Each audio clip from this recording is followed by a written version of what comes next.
Hi, folks. It is Dave Garza, your play-by-play man for this evening. We have an awesome show for you. All Japan Pro Wrestling.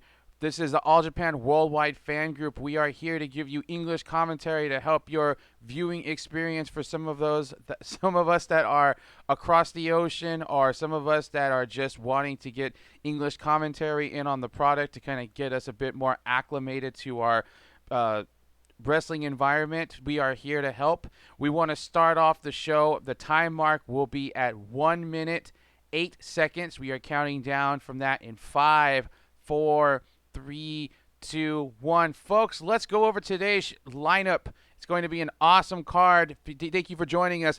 Izanagi, Zeus, and Udamaro from Purple Haze goes up against Jake Lee, Tajiri, and Francesco Akira.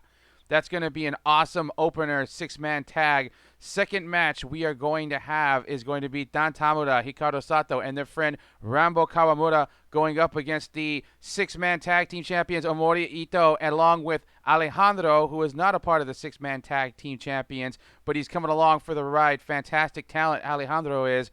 We've got the next match, Ryoji Sai, Chikara, and Yoshitatsu of Yoshitatsu Kingdom going up against Shuji Ishikawa. His old former tag partner, Kyohei Sato, and the Twin Towers. They team up with Ryuki Honda, the fantastic new wonderful rookie that just signed on. Enfant Terrible in 8-man action. Kumarashi, Koji Doi, Yusuke Kodama, and Hokuto Omori going up against Kento, Atsuki Aoyagi, Yuma Aoyagi, and Rising Hayato, the new version of Next Stream. It's going to be a fantastic 8-man tag.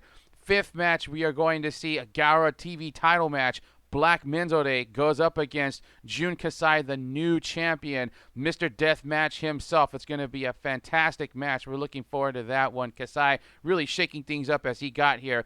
Former friends and former teammates, Funiori Abe of Pro Wrestling Basara goes up against the champion, Koji Iwamoto, for the junior heavyweight title, world junior heavyweight title. Fantastic match. And in our main event, Shotaro Ishino, the leader of Enfant Terrible, going up against Suwama, the Triple Crown heavyweight champion, the wall of All Japan's history, going up against what could be the future of All Japan.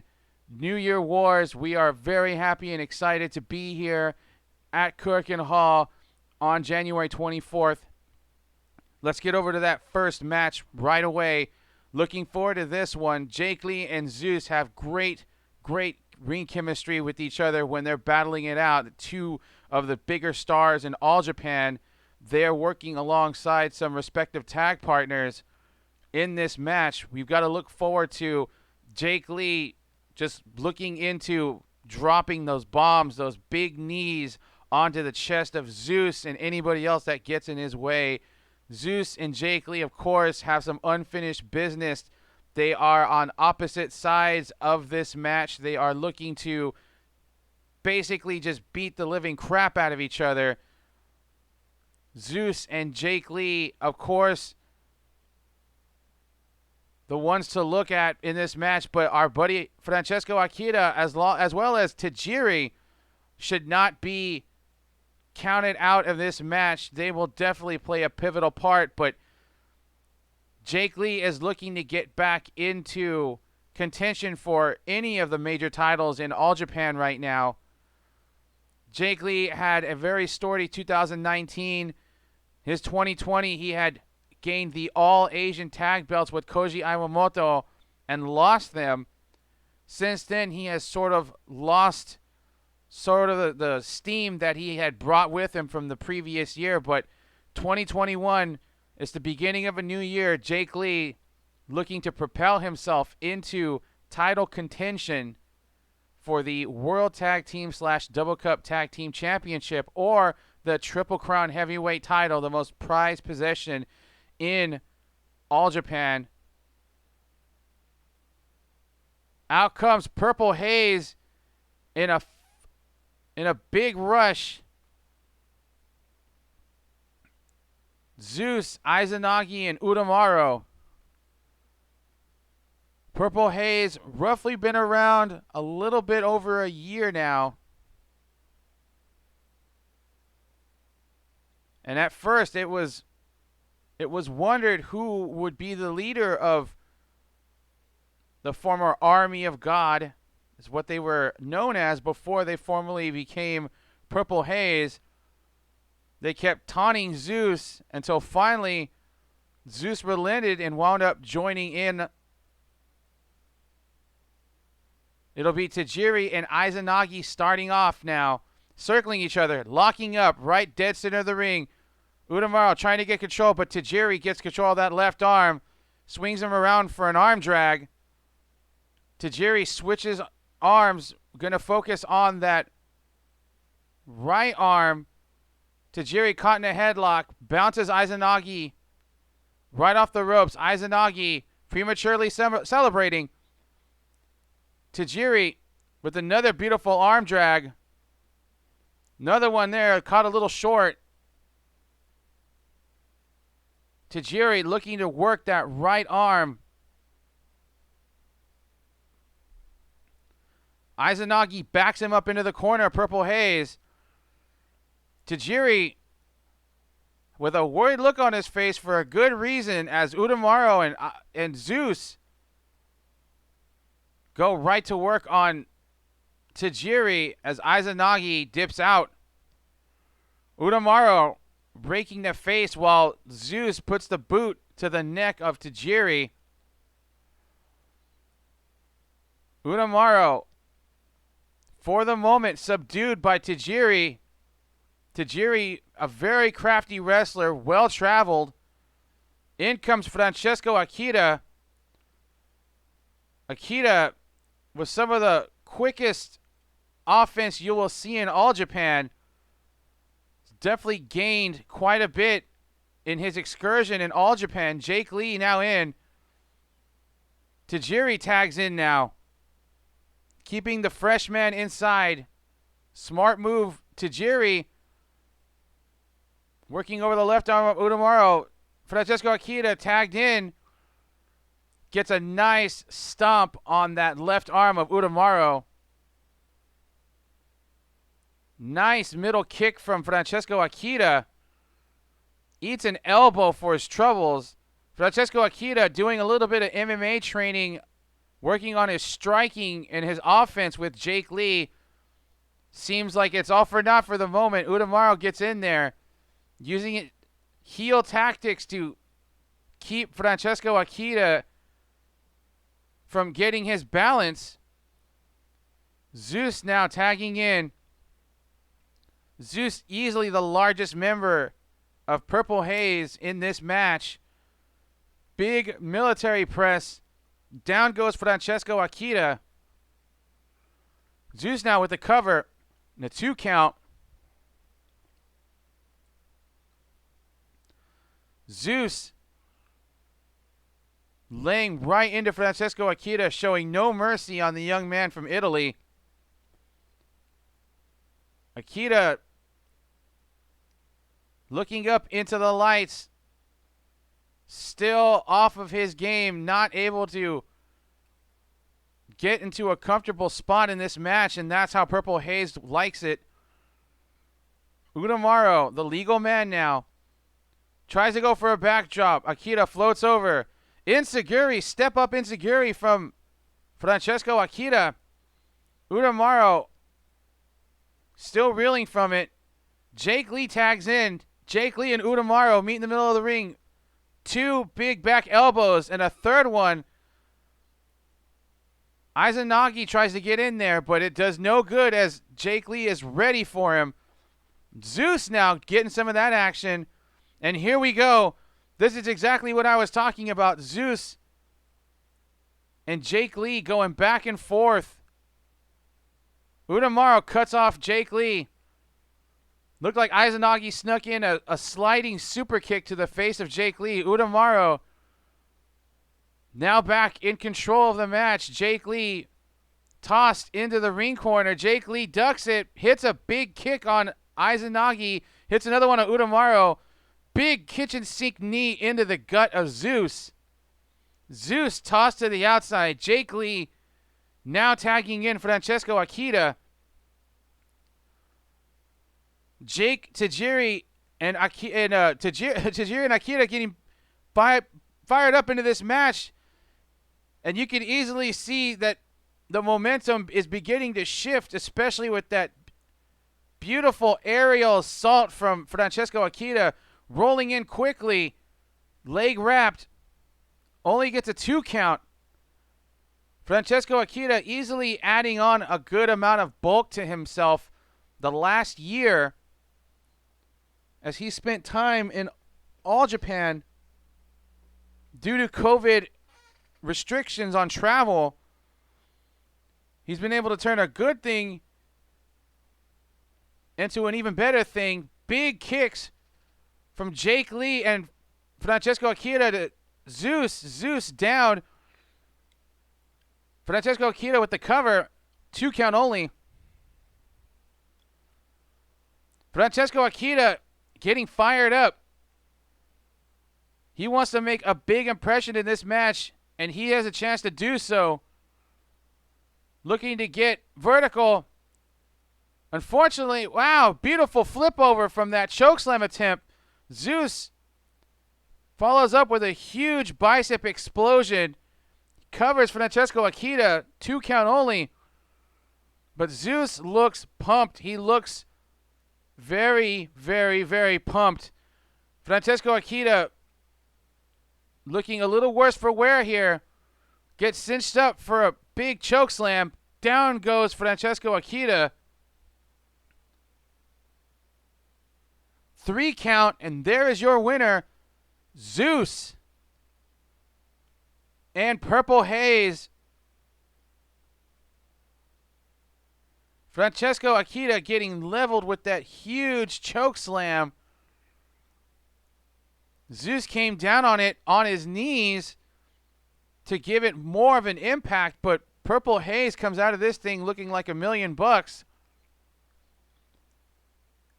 One could say that there was not much time in this match where Purple Haze did not look like they were in control, nor were they not cohesive as a unit.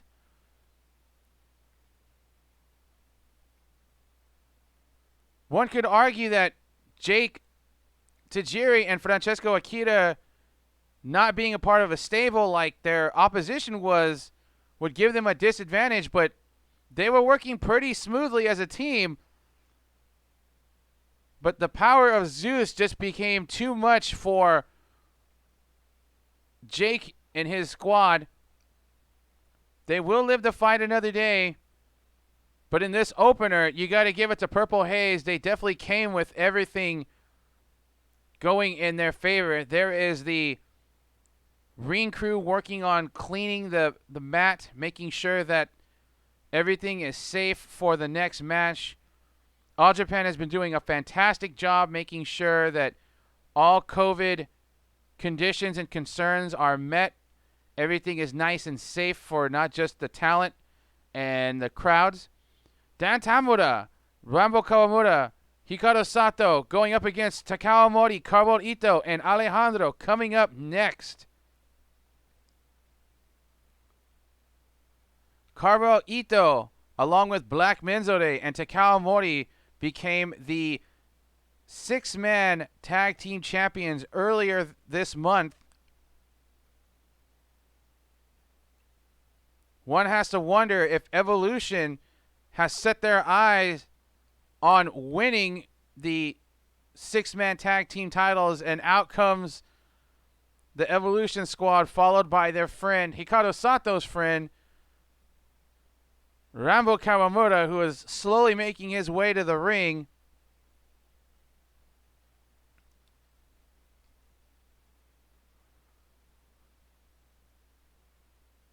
Rambo on the prowl, looking to do a little damage to get a little rough and tumble out there tonight.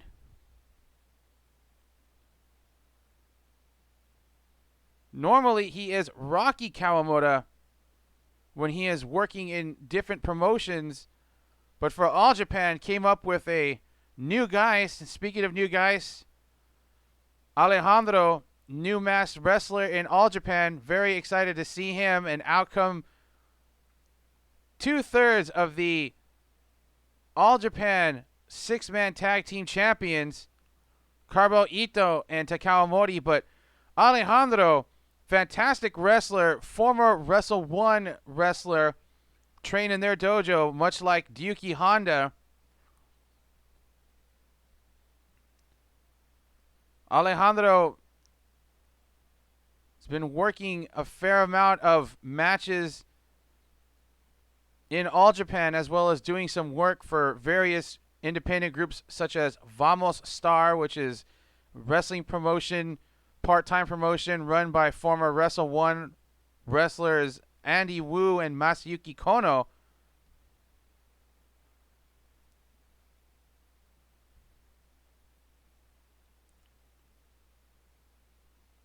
Sato, Tamura, and Kawamura working out who's going to start this thing off. Carmel Ito looking to start things off for his team.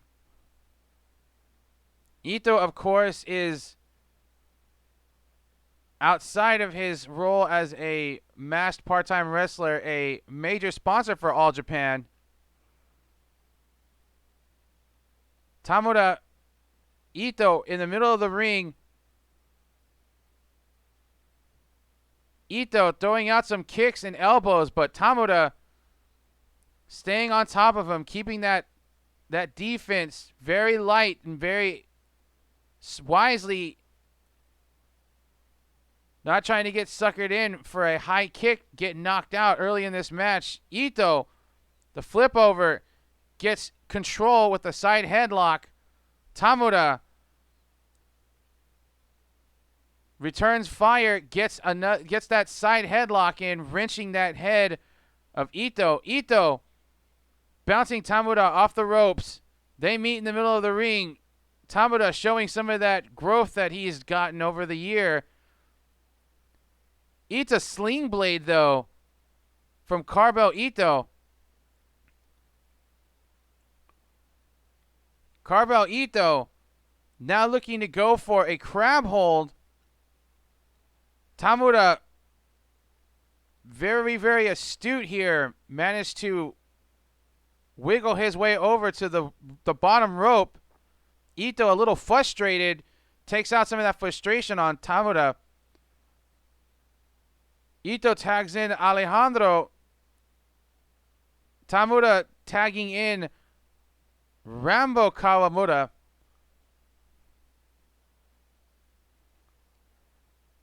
Kawamura seems to be holding on to his gun.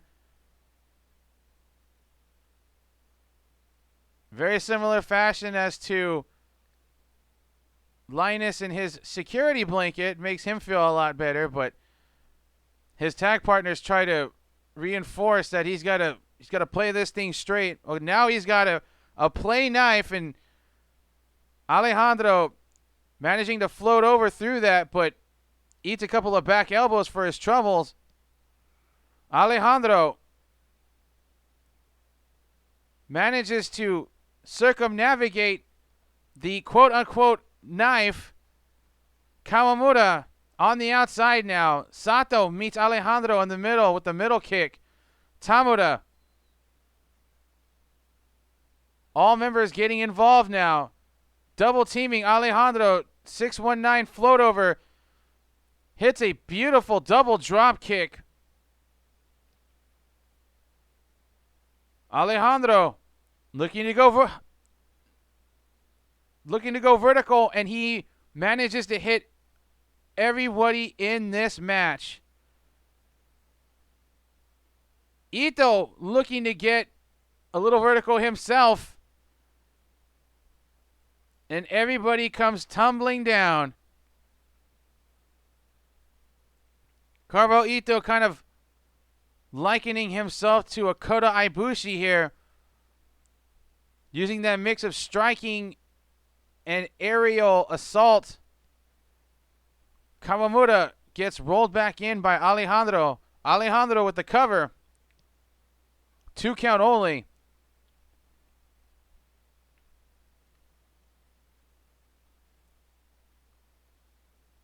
Alejandro eats a couple of shots to the gut now from Kawamura. Loses his bandana.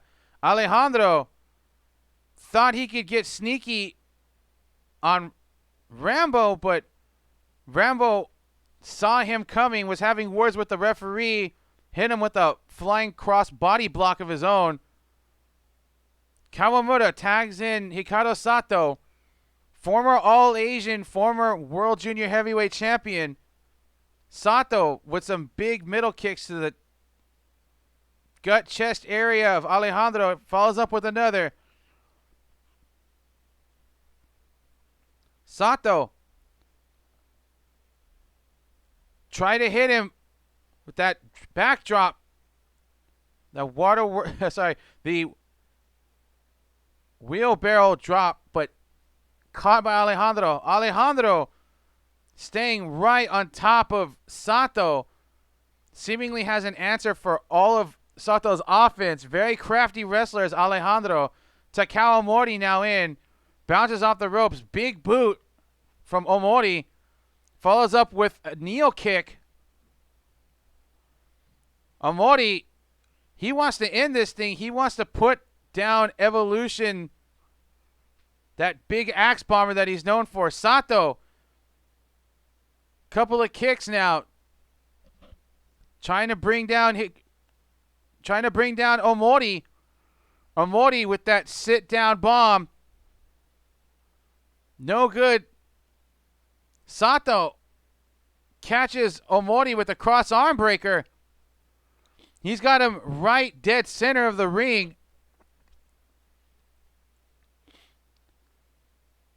Omori gets saved at almost the last minute. You can tell that Sato really wrenched on that arm of Omori's. Sato still working on bringing down that tree that is Takao Omori. Omori still looks like he is somewhat out of it, but not enough for Sato. Omori catches Sato with a pile driver. 2 count only. Omori winding up now for the axe bomber. Again, he wants to put away Evolution and their friend Rambo. Rambo has him tied up, battering shots on the chest of Takao Omori. Hikaru Sato follows up with a big kick. Tamura also following up with shots, working over Omori. Alejandro motioning to the referee to get in there and do something. Sato now covering. Alejandro gets in there and breaks it up, but the double teaming has proved very effective. Omori is down, and he looks like he is in some serious trouble here.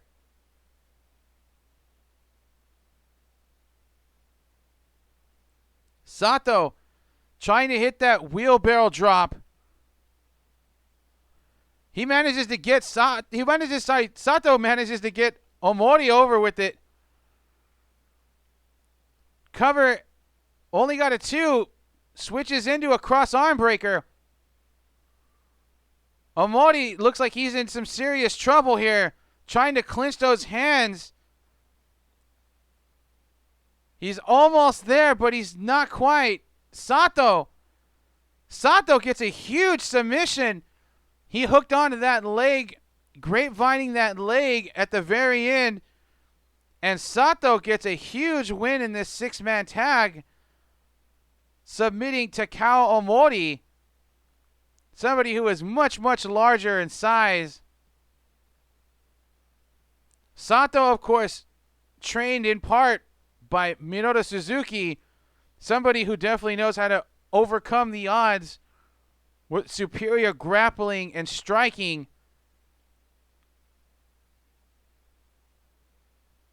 Sato, the big winner here in this 6-man tag with Kawamura and Tamura. Omori sort of finally able to come to, but Looks like he's still wrenching that arm. Alejandro, Carbo Ito, and Omori on the losing end on this match, but Alejandro definitely looked like he was showing his stuff off. Carbo Ito as well. Omori kind of getting outshone by his tag partners in this match. Omori's always fun to watch, but in this circumstance,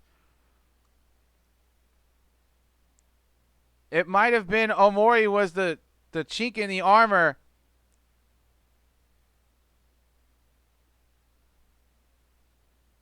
Omori might have been the weak link here. There's the ring crew back at it to clean up everything, make sure all protocol is taken very seriously by the promotion, by Kurikan Hall. Want to thank you folks for joining us. This is Dave Garza, your play-by-play man this evening for the All Japan Worldwide Fan Group English commentary.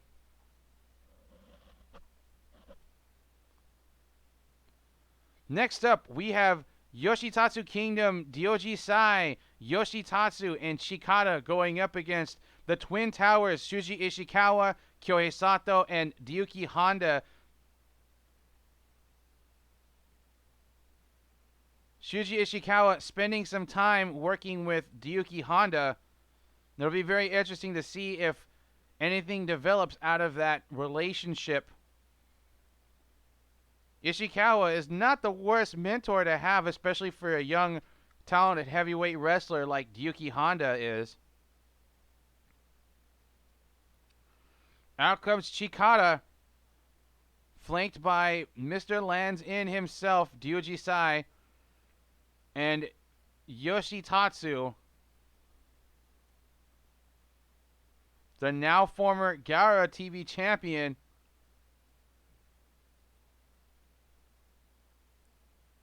Chikata, of course, a member of the Momota wrestling family, synonymous with All Japan Pro Wrestling for so many years.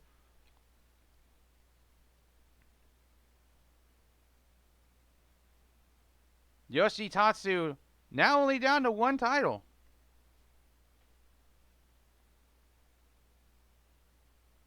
The premier championship belt that he holds, defended it, I believe, just last year.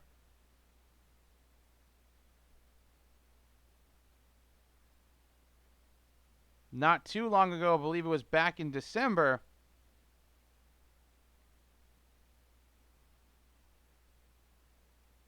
Now, for those unfamiliar with Kyohei Sato, out comes Ryuki Honda, the new rookie in the All Japan Dojo. Kyohei Sato, very storied wrestler, a trainee of Gerard Godot, a well-known martial arts fighter. Believe he has experience in not only mixed martial arts, but did early UFC. Sato also worked with Shinya Hashimoto, groomed by Shinya Hashimoto, one of the first rookies out of the 01 dojo. Kyohei Sato has won many different titles and many different promotions. 01, BJW. Sato and Shuji Ishikawa, former BJW tag team champions. They just were beaten down in a title defense by Fuminori Abe and Takuya Nomura, the Astronauts. But have no doubt, Sato and Ishikawa, two very big, bad wrestlers. Yoshitatsu and Ryuki Honda will start this thing off. Honda tries to shoot in, but Tatsu trained in the New Japan Dojo, so he is no slouch to having a fantastic ground game himself. Very astute on wrestling and martial arts, even though his appearance doesn't really kind of give you that that feeling of it, but Tatsu very capable in any sort of environment.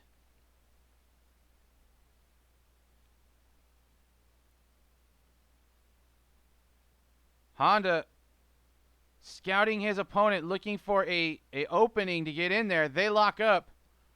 Side headlock. Honda taking control of this match, but Tatsu trying to rope away that left arm that is wrenched around the side of the head of Yoshitatsu. Ryuki Honda himself gaining quite a bit of bulk ever since he passed his initiation test for Wrestle 1.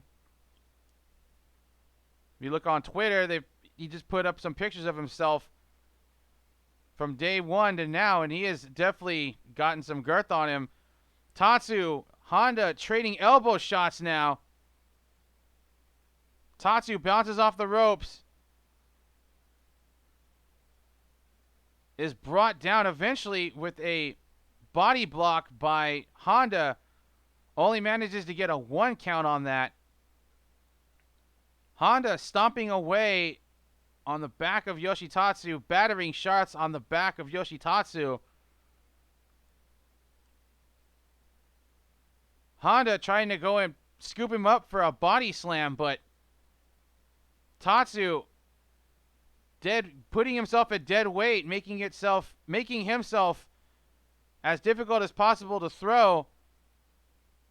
Tatsu catches Honda with the kitchen sink knee to the gut. Tatsu getting a little frustrated and showing it right now, definitely taking out some frustrations on the young Honda.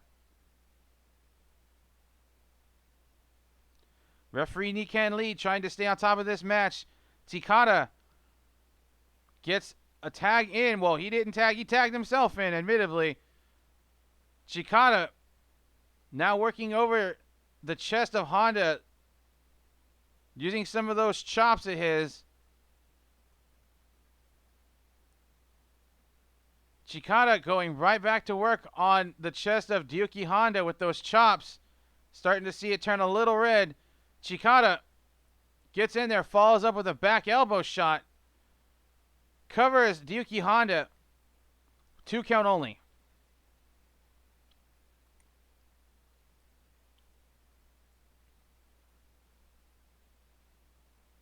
Takada gets in 1 more chop. 2 more chops before Ryoji Sai gets in there. His ring gear kind of modeled after Wonder Woman, surprisingly. Looks good. I like it, though. Ryoji Sai getting in there with some kicks as well. Now, Ryoji Sai and Kyohei Sato, they have some history together as they were the 1 and 2 rookies in the 0-1 dojo. Honda gets faked out.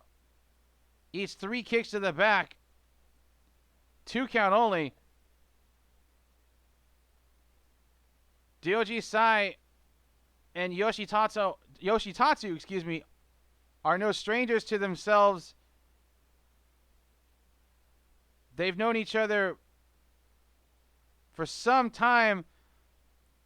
They had a bit of a rivalry in the 2000s as Tatsu was a New Japan Young Lion and Ryoji Sai had a couple of years of experience on him representing 0-1. Had some fantastic matches. Highly recommend if you can watch them to do so. But right now, Honda is the man to watch in this match. And in comes Kyohei Sato. Big kick leveling his former friend. Sato and Ryoji Sai trading shots with each other now. Shades of their days in 0-1. Both reminiscent of kicks similar to the kind you would see from their mentor, Shinya Hashimoto, the legendary Shinya Hashimoto.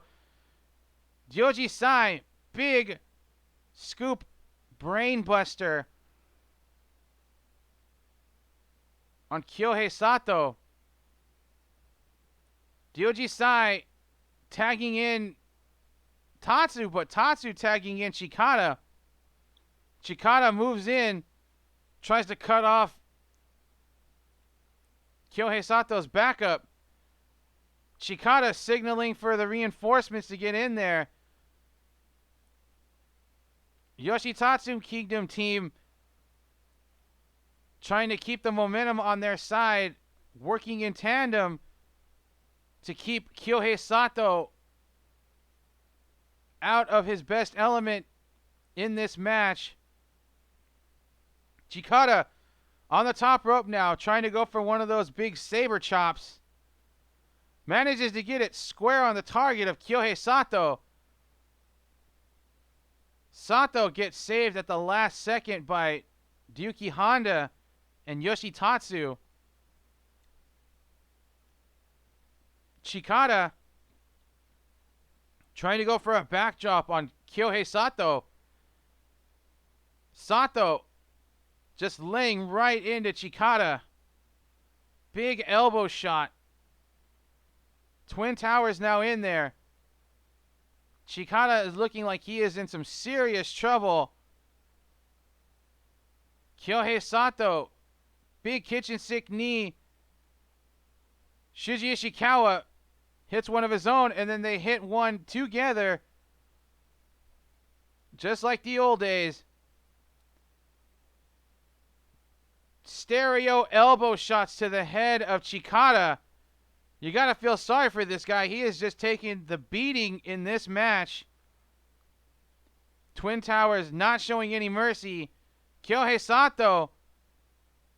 That pile driver looks like that would cure you of any hangover. 3 count. There's your winner. Kyohei Sato gets the 3 count after that massive pile driver on Chikara. Somebody should be the ring seconds in there to check up on Chikara.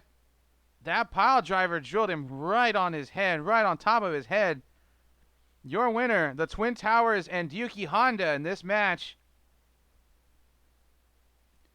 Kyohei Sato has claimed that he will be spending more time in All Japan this year.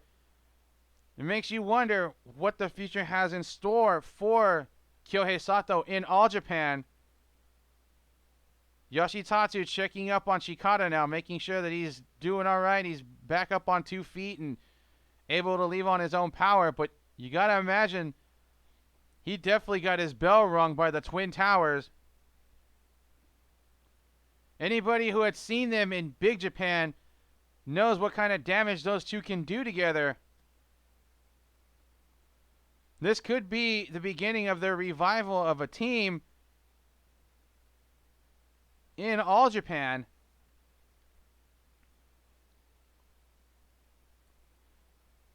Yoshitatsu would most definitely be frustrated with things. He lost his beloved Gaora TV title beginning of the month. I'm sure he would like a chance at getting that title back, but is it in the cards for him? Only time will tell.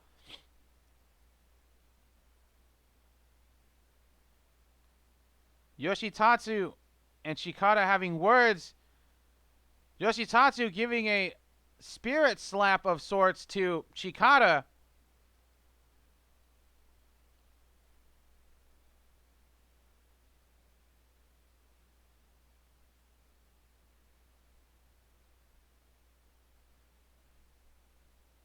Yoshitatsu, of course, one of the more famous Japanese wrestlers the world over, spent a couple of years in the WWE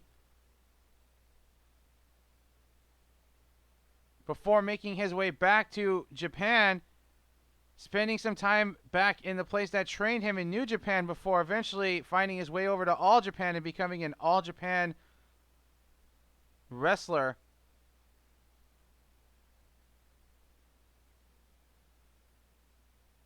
Chikara still probably a little bit out of it. But I'm sure he'll be feeling a lot better once he gets some water and a little bit of air in him.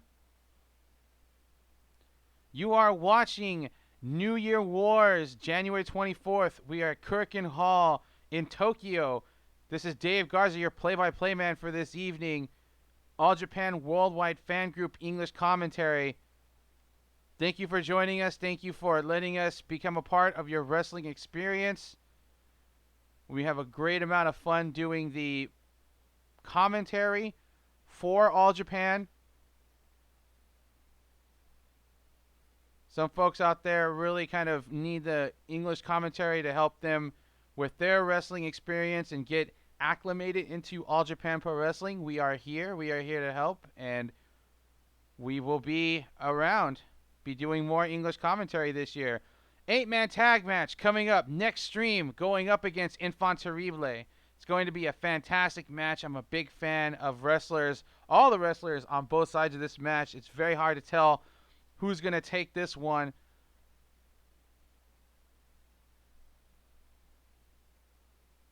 This version of Next Stream just forming up not too long ago.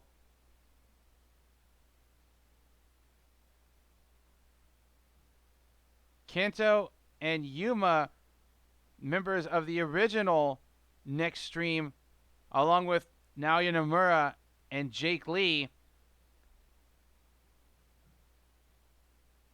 now teaming up with Yuma's younger brother, Atsuki Aoyagi, fantastic junior heavyweight wrestler, and Hayato, fantastic wrestler, somebody who's just growing and growing and growing more as a pro wrestler, and he's definitely stepping up his gear game. Hayato is.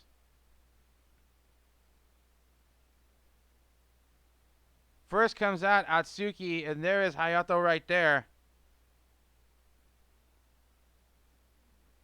Flanked by one half of the World Tag Team / Double Cup Tag Team Champions. Someone who is looking to make 2021 his year in All Japan, Yuma Aoyagi. Rising Hayato,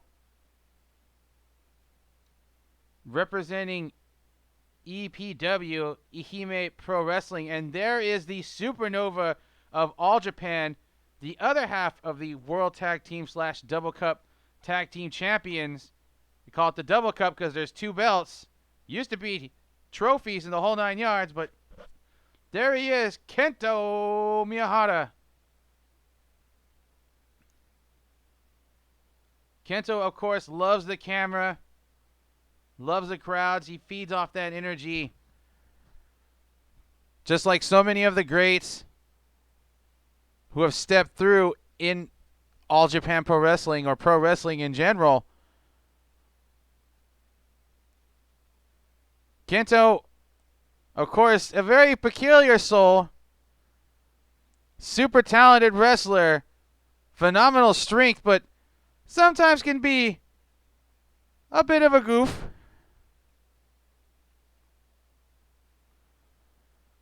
Kento had himself a unit last year.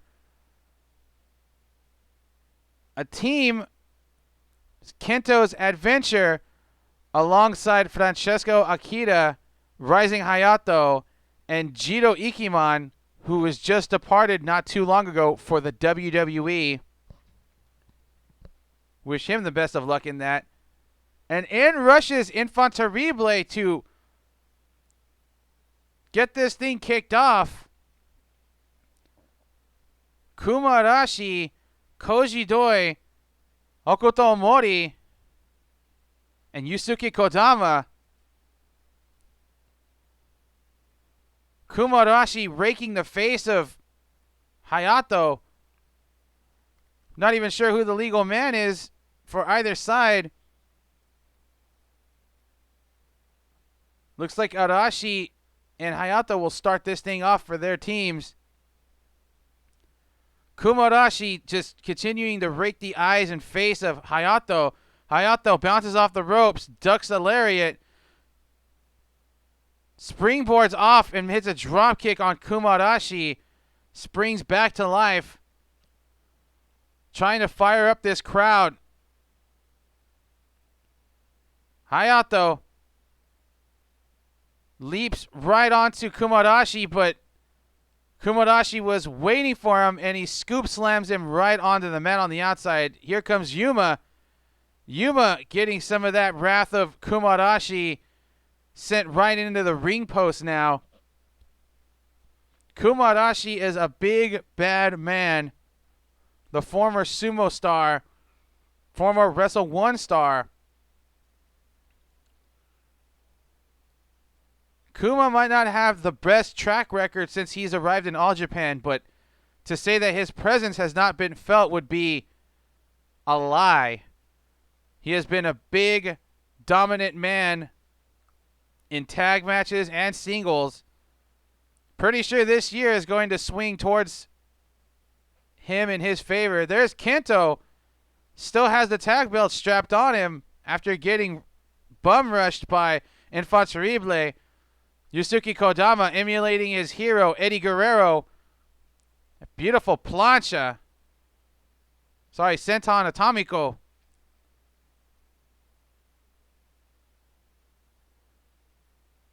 Koji Doi, now the legal man, getting in there, battering shots to Rising Hayato. Koji Doi, Kumabayashi, formerly tag team champions in Wrestle 1. Good buddies. Hayato trying to fight his way out of the corner of Enfant Terrible, but is stopped cold air by Kumabayashi. Kodama raking that face. Kumabayashi on the outside. Koji Doi looks like he got in a hit to the jewels on Rising Hayato.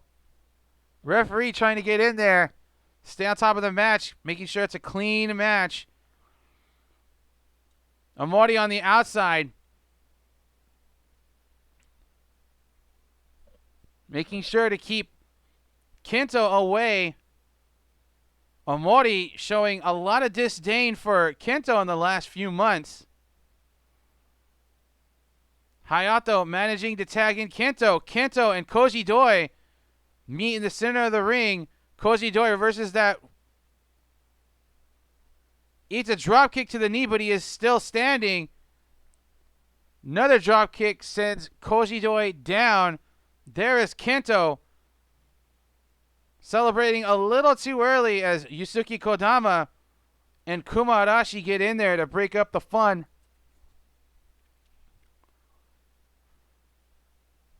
Kento now. Yuma gets in there to help out, break up the momentum that Enfant Terrible are riding high on.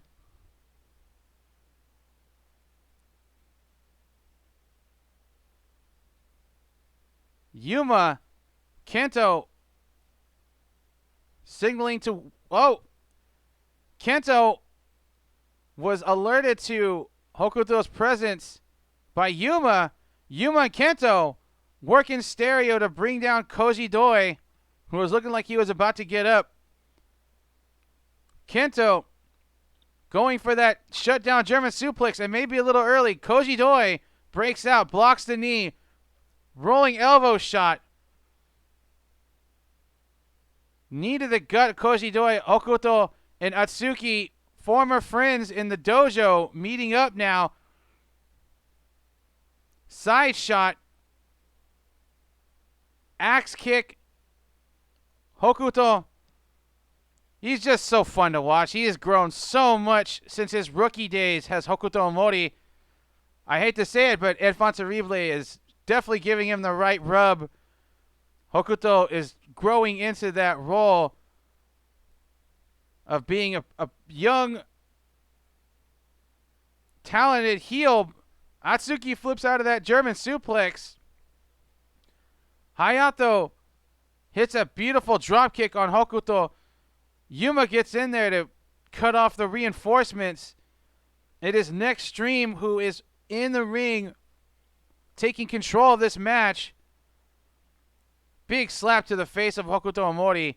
Kento, not very happy with Omori, but there's good reason why. Hayato follows up with a big forearm shot. Back elbow from Atsuki.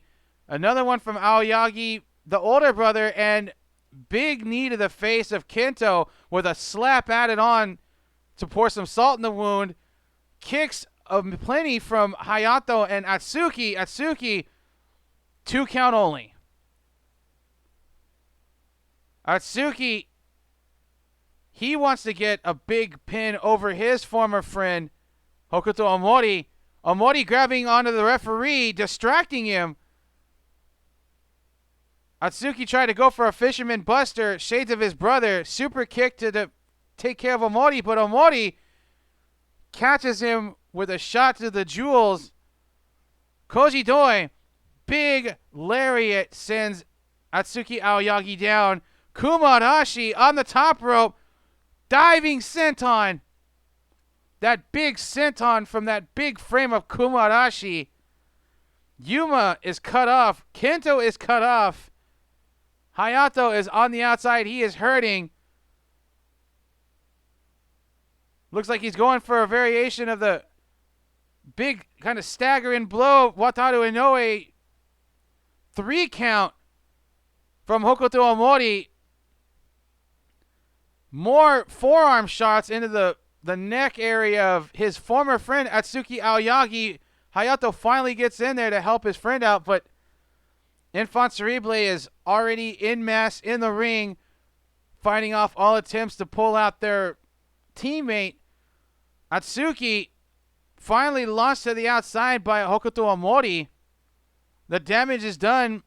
The win is secured. Hokuto Omori, the big win here for his team. The North Wolf, using a variation of that staggering blow that Wataru Inoue, former New Japan junior heavyweight, moved into heavyweight, known for some of his fantastic signature moves.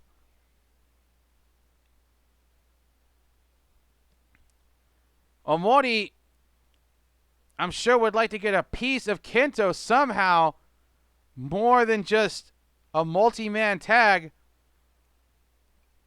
He has shown some serious disdain for Kento, who's a former mentor in the All Japan dojo to him.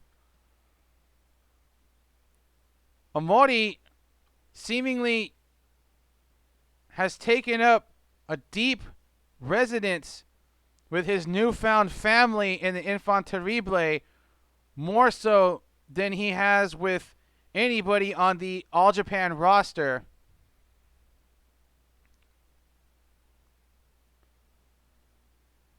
Kumarashi and Shotaro Ashino, although they have lost challenges for titles, Ashino losing in the Triple Crown title match last year, and Ashino and Kumarashi losing for the World Tag Belts. I'm sure they're looking on towards tonight and having a change in favor for Ashino to become the Triple Crown Heavyweight Champion. Infant Terrible getting their first title in All Japan. There is Kento in the ring, still looking proud. One half of the World Tag Team Champions with Yuma right there. Hard-fought match right here. Kento probably could have maybe not did a little showboating as he likes to do, hamming it up, so to speak. May have cost Next Stream the victory here, but I'm sure that this won't be the end of anything between Next Stream and Infant Terrible. Want to thank you again for joining us for All Japan Worldwide Fan Group English Commentary. I am Dave Garza, your play-by-play man for this evening. We're having a fantastic time. You want to check out these matches on AJPW.tv. The Excite series is coming up in February. Coming up this month, we've got events on the 18th the 20th, 21st. I believe the 27th was the last one. Caught that one off. We got the All-Asian Tag Belts being defended. Zeus and Aizunaga go up against Shigehiro Ie and Udamaro. The Battle of Purple Haze on 221 for the All-Asian Tag Belts. On 223, we will have the World Tag Team / Double Cup Tag Team Champions. We will see Kento and Yuma go up against Muscle Fat, Daisuke Sekimoto, and Abdullah Kobayashi from BJW. It's going to be a fantastic match. On the 18th, we will see Yoshitatsu go up against Ryuki Honda. Honda looking to get some experience. He has been looking at having a trial series, and he had his first one up against Shuji Ishikawa. We will also see Kento go up against Abdullah Kobayashi in singles action on the 18th as well, leading up to that tag match. I'm sorry, the 23rd. It is the 18th, the 20th, the 21st, and the 23rd of the Excite series. We will see those first two live. The 21st will be delivered later on AJPW.TV. The 23rd will be live as well. It'll be a fantastic show. We hope that you will join us. We will most certainly be having English commentary for these shows. We hope that you're looking forward to it. Jun Kasai made a splash literally to come into All Japan and win the Gara TV Championship. Won himself in that in a TLC match, only to have Black Menzore come out and make a challenge for the Gara TV Championship alongside his buddy Takao Mori.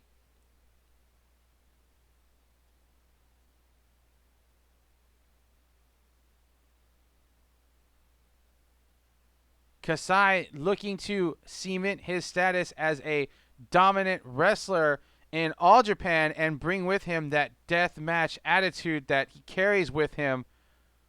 Black Menzore, no stranger to getting a little hardcore, no stranger to the Gara TV Championship. Under his former guise of Kyohei Nakajima, he is a two-time Gara TV champion, but he has never faced somebody like Jun Kasai, who is all about the deathmatch life. He is all about hitting hard and hitting with anything and everything that he can get his hands on. An arsenal, tables, blades, light bulbs, all sorts of different various tools of destruction. Black Menzore, not very much known for his deathmatch exploits, but he will get a taste of it today as he challenges Jun Kasai for the Gara TV Championship. Mr. Sha himself.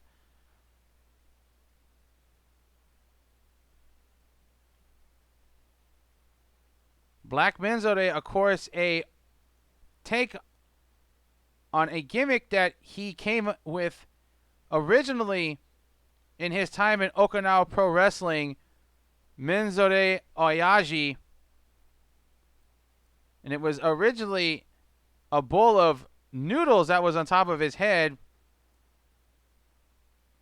But ever since he has become Black Menzore, it went from noodles to snake. It's kind of, I dig it, I gotta say.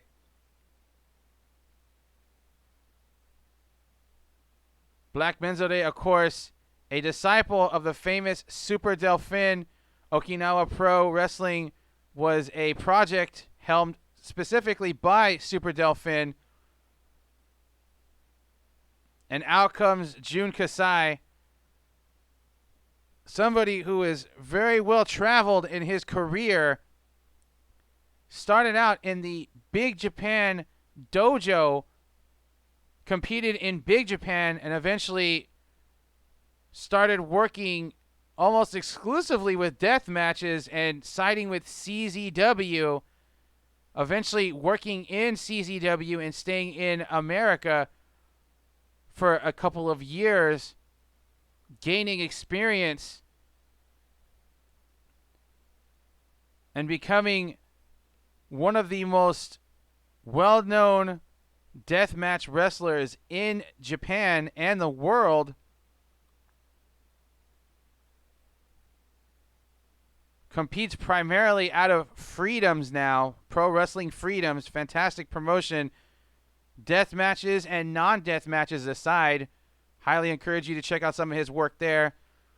Kasai was working also in Wrestle 1 for a period of time until Wrestle 1's closure.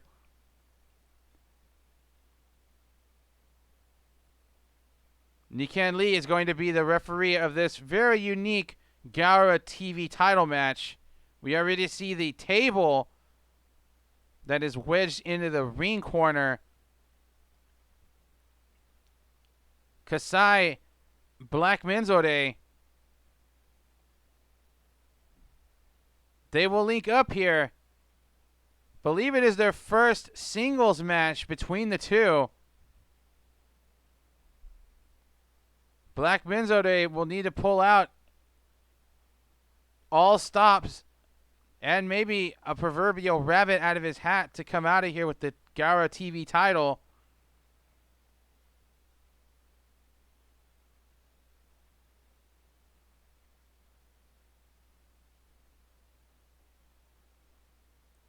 Black Menzore being very cautious of Kasai, who, on top of being a deathmatch wrestler, a very cagey one, Kasai, as a wrestler himself, just a very crafty wrestler, very quick, has definitely shown he can hang in there with wrestlers in his weight class that are not just limited to deathmatch rules.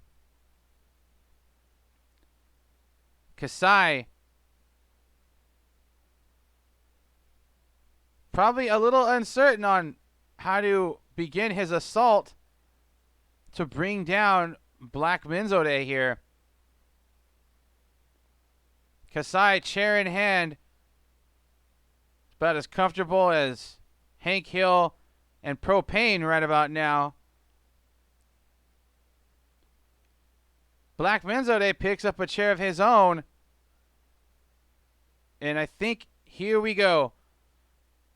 Swinging chairs now. It looked like Black Menzore caught a little bit on the top from Kasai. Kasai looking to batter up. Black Menzore manages to slide out just in the nick of time. Kasai slides out, but Black Menzore slides in. Drop kick onto the chair right in front of Kasai, excuse me. Black Menzore looking to pick up some momentum, flies right through those ropes, catching Kasai off guard as Kasai bounces off of the guardrail.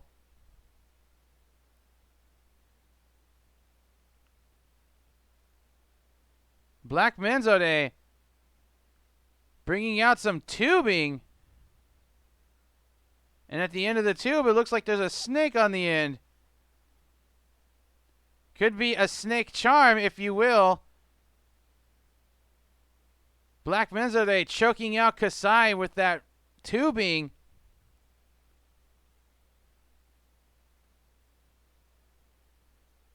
Kasai, though, had a chair handy.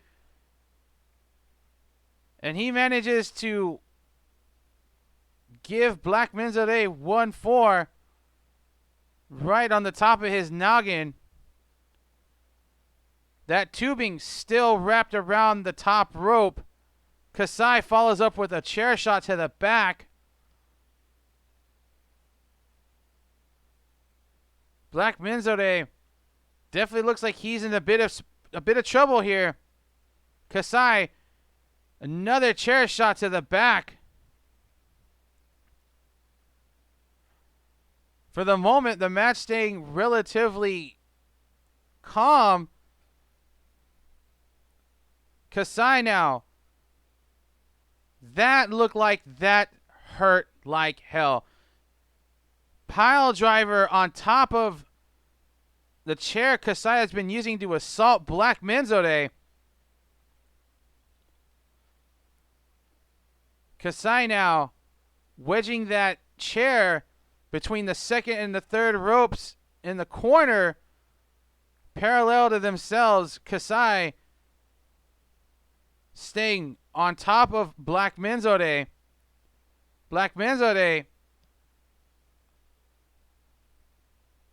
trying to discourage Takao Mori from getting involved in this match, to look out for his buddy Black Menzode. Kasai is pummeling away on his challenger for the Gaora TV title.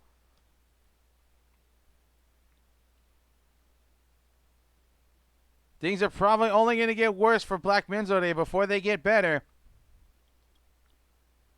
Kasai looking to launch Black Menzode into that chair on the other side. Black Menzode puts the brakes on. Kasai gets lured right into it. His head goes right through the cushion. Tries to roll him up. Got a 2 count. Kasai now looking like he's in a bit of trouble. Black Menzode trying to get back in this match. He's got not just one chair, he's got 2 that he has placed on top of Kasai. One wonders what Black Menzode has, and he has pulled out. Is that a dustpan? He's pulled out a dustpan, dustbin if you will, and he looks like he is battering up. He hits Kasai not exactly with everything he got. Kasai in a bit of danger here. 2 count only. Again, Black Menzode not exactly known for his death match or hardcore stylings, but he is going to adapt because he wants that Gaora TV title. Black Menzode trying to go for a German suplex and throw Kasai into the chair. Kasai wisely blocking though. Mule kick right to the family jewels. Kasai now cinching him up for a vertical suplex, and Black Menzode now regretting setting up that chair as he got dropped right on it with a vertical suplex.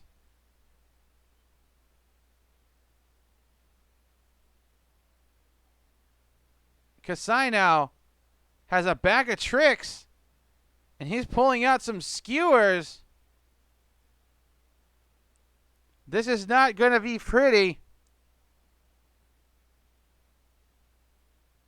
None of the skewers went through his mask. Kasai normally does that to opponents that don't wear a mask and don't have their head covered, so of course it's going to be a bit painful, but for the most part, Black Menzode, thinking ahead, blocks the shot, but eats a DDT.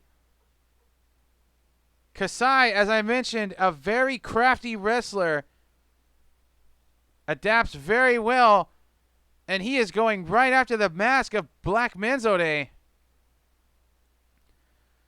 Black Menzode's mask has been pulled, showing ultimate disrespect to his opponent. Kasai does not care.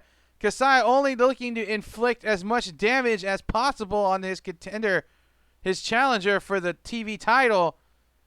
And now the skewers come into effect, and now Black Menzode looks like Sonic the Hedgehog just a tiny bit. Kasai has him up. Down he goes. Double arm face buster. Black Menzode manages to kick out. Kasai is surprised. Black Menzode is in some serious trouble here. Kasai just blowing some snot on Black Menzode, adding insult to injury. Kasai climbing up to the top rope now. looking to hit that Pearl Harbor splash. Only gets a chest full of knees. Black Menzode rolls him up, legs hooked. Only got a 2 count. Kasai takes a super kick to the back of the head. 2 count only. Black Menzode, he is trying to get back in this match. He is trying to come out of the match with the Gaora TV title put around his waist. Black Menzode climbing the top rope. Double stomp right on the gut of Jun Kasai. Kick out at 2. Getting closer and closer towards a new TV champion. Black Menzode has a hold of that table. Looking to set it up. Maybe sell a couple of buttons or maybe a mask or 2. Okay, maybe not. He's setting up Kasai on that table. Kasai looks like he is on Dream Street. If there was an opportunity for Black Menzode to put this match away, here is it right now. Black Menzode, however, caught off guard by Kasai. Big chair shot. Chair thrown right into the head of Black Menzode. Black Menzode is now, looks like he is in some serious trouble. Kasai now looks like he is in control. He is going for it. Oh my God. A top rope tombstone sit down pile driver right through the table. Black Menzode, his goods could be cooked here. Eats a lariat from Kasai, but is not going down. Not that easily. Eats another lariat from Kasai. Black Menzode still up on 2 feet. Ducks that lariat, does Black Menzode, but he is caught with a big shot to the face. And one more lariat sends Black Menzode down. Black Menzode furiously kicking out at 1. Think he's operating on just pure adrenaline right now. Kasai showing that pain is a friend to him, not necessarily an enemy. Kasai climbs up.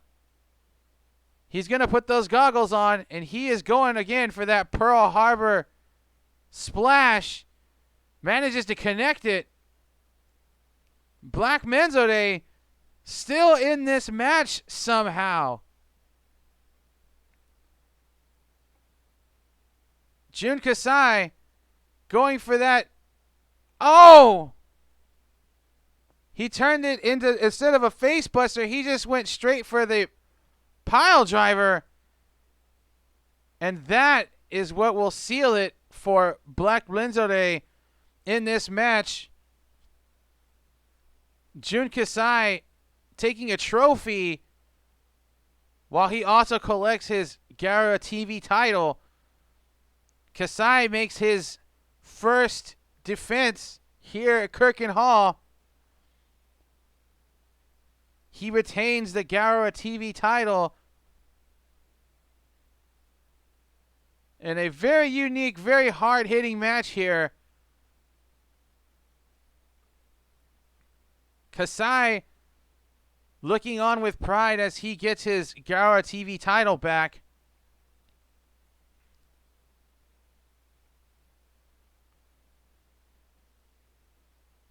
There's a reason why people are scared of this man, because pain is a friend to Jun Kasai. Jun Kasai is not definitely somebody you want to tangle with, especially in a hardcore match or any sort of stipulation revolving around hardcore or death match rules.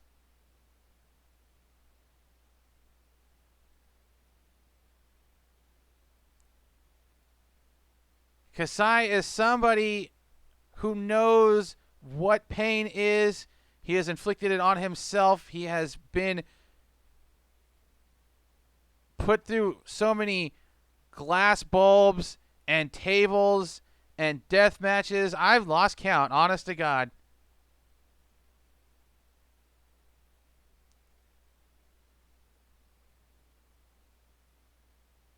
Kasai has seen some serious action in his career. Death match and non-death match alike. Kasai has proven time and time again that he has the tools to shake any wrestler's confidence and their ability to put away somebody like Kasai. You look at him, you see somebody who is extreme, but Kasai has very good wrestling sensibility as well. Knows how to handle business inside the ring with or without chairs, tables, ladders, light bulbs, kensans, skewers.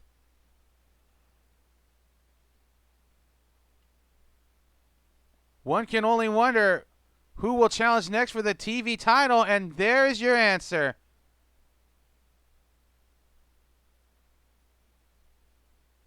Shuji Ishikawa, somebody who is no stranger to death matches himself, having spent some time in BJW, he is also familiar with Kasai.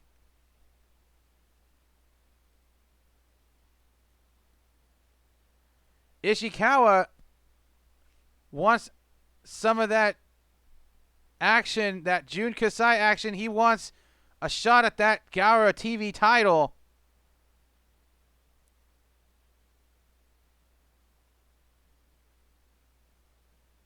One can only imagine what hell they will put each other through if Ishikawa winds up challenging for the Gaora TV title.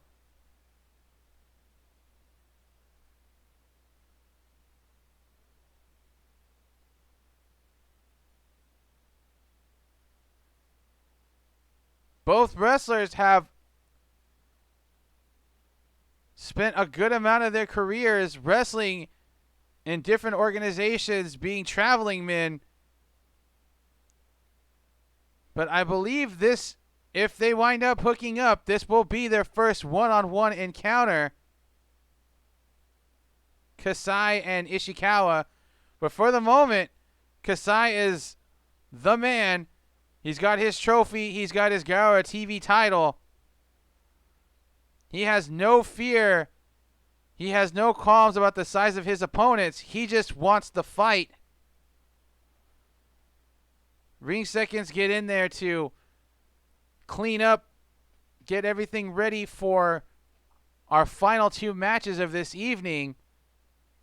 The World Junior Heavyweight title match between Abe and Iwamoto, as well as our Triple Crown title match main event, Shotaro Ashino and Suwama.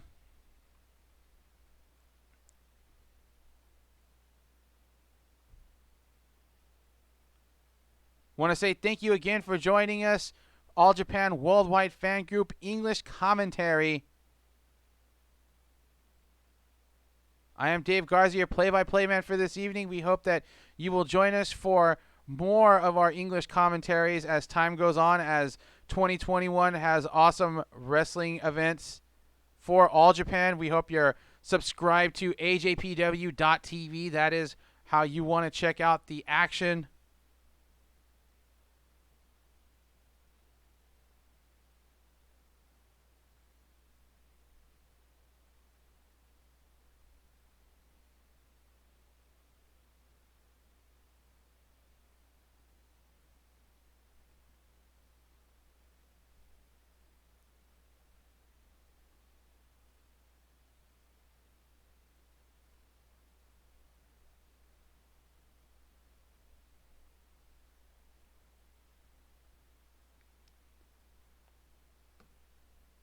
We hope you are looking forward to the Excite series that is going to be going through February. As we mentioned before, Koji Iwamoto and Fuminori Abe are old friends and stablemates in Jin, the wrestling group, but they seem to thrive a lot more as rivals, even if friendly ones. Abe pinned Iwamoto earlier this year and vouched for a title match to become junior heavyweight champion, something he would very much like to do. Abe competed in the World Junior Heavyweight title tournament just this past year. He lost in the first round, but he would like another crack at the belt. He will get it tonight. Coming up next, Iwamoto and Abe, former Sportiva wrestlers who have found new homes. Abe wrestling for Pro Wrestling Basada, but appears in many different wrestling promotions such as BJW.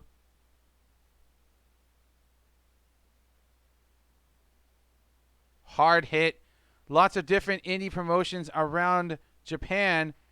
Iwamoto focusing his efforts in All Japan since being signed to All Japan not that long ago, not that many years ago. Out comes Abe. Abe having spent time training with Munenori Sawa, a fantastic wrestler, came out of the Battle Arts dojo. Abe and Sawa, a lot of similarities between those two. Sawa unfortunately had to give up his career at a fairly young age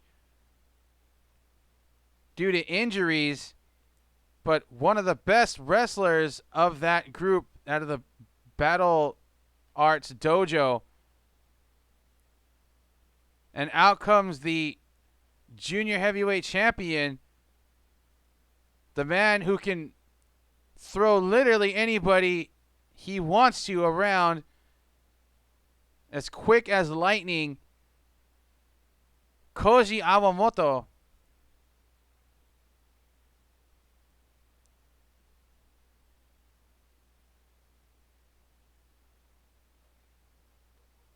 Iwamoto, most definitely one of the most exciting wrestlers in Japan right now. His Gogo no Kejetsu, lightning fast, and he has put down junior heavyweights and heavyweights alike. Iwamoto spent time in this past year's Real World Tag League competing against guys much larger than himself and still showing he can hang in there. Those judo skills that he's acquired over the years definitely proving valuable. And there is the title that they are competing for, the World Junior Heavyweight title.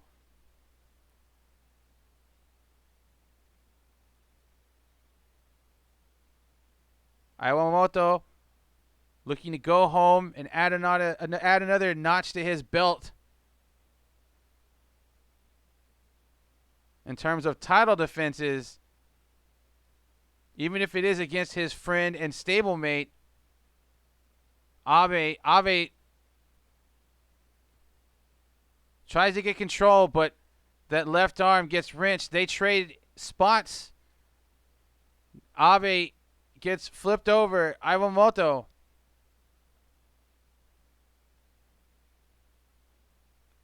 shown by Abe why he is a top-rated junior heavyweight wrestler all across Japan. Abe, Iwamoto, right in the middle of the ring. We want to talk about crafty. Abe is probably one of the most crafty wrestlers you will see in Japan or in pro wrestling, period. Iwamoto in control. He's wrenching that left arm behind Abe. Abe. Takeover.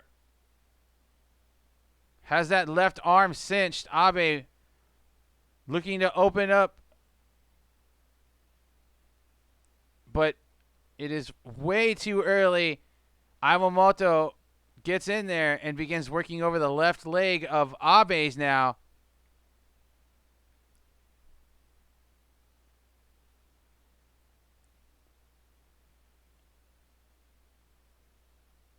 Iwamoto now with a front headlock. But Abe managing to get control back on that left arm.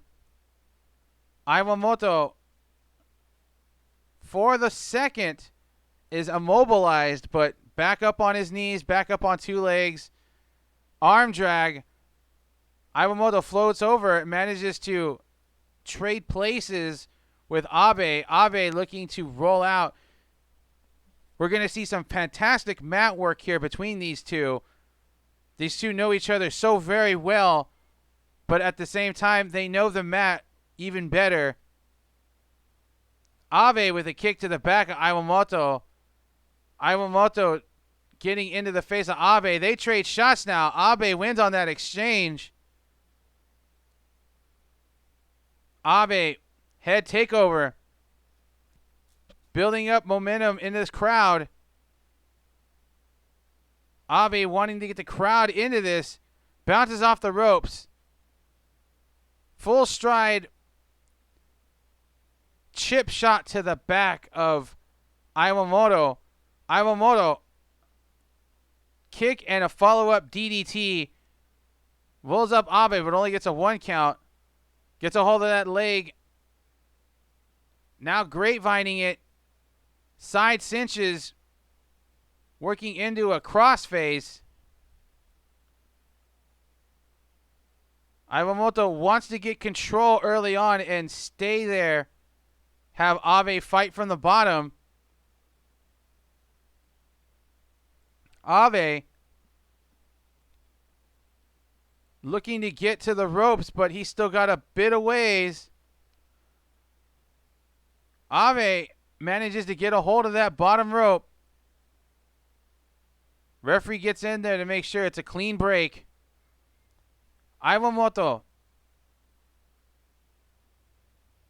probably one of the most talented junior heavyweights that All Japan has ever seen. Still relatively young in his career. Beautiful. Abe managed to get off that dragon screw leg whip lightning fast. Took Iwamoto right out of his element. Abe with the beautiful savate kick, rolling into a side leg lock. Abe wrenching on that left leg, the ankle of Iwamoto. Iwamoto now looking to escape this by either getting into the ropes or managing to fend off Abe, but Abe is persistent as the North Star here. Abe now working to now looking to put more pressure on that ankle, but Iwamoto manages to take advantage of his surroundings and gets a rope break. Abe with an insulting shot to the butt area of Koji Iwamoto. Abe and Iwamoto trading little shots now, not necessarily causing or inflicting a lot of pain, but just to add a little insult to injury. Iwamoto catches that kick. Forearm shot. Slap. Another slap from Abe to Iwamoto. Trading shots right dead center in the ring. Abe with a punch right to the head of Iwamoto. Iwamoto try to catch him with that knee, but again, these two know each other so well. Abe was able to catch him with the dragon screw again.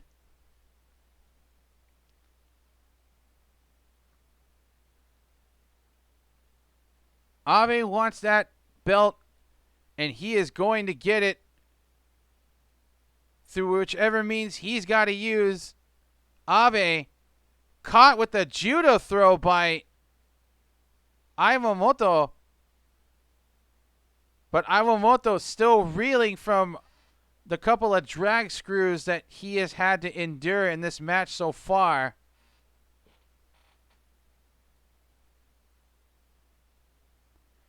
Iwamoto rushing in now. Big back elbow. Trying to toss Abe into the ring corner, but Abe tosses him right back. Iwamoto bounces off and he hits a big body tackle. Abe is down, but Iwamoto still having still having trouble trying to keep on top of the challenger. Beautiful maneuver there from Iwamoto. Iwamoto now wrapping his arm around that artery. Wrapping it around the neck area. Trying to put pressure there. Keep Abe from being able to get back into this match. Down goes Abe, but Abe manages to roll out and catches Iwamoto with a Fujiwara-style armbar. A Wakigatame has the left arm grapevined into his right leg. Try to wrap up Iwamoto. Iwamoto was able to get to that bottom rope, though. Iwamoto has amazing ring presence here. Seems to know exactly where he's at in this match at all times. Abe beginning to show a little frustration.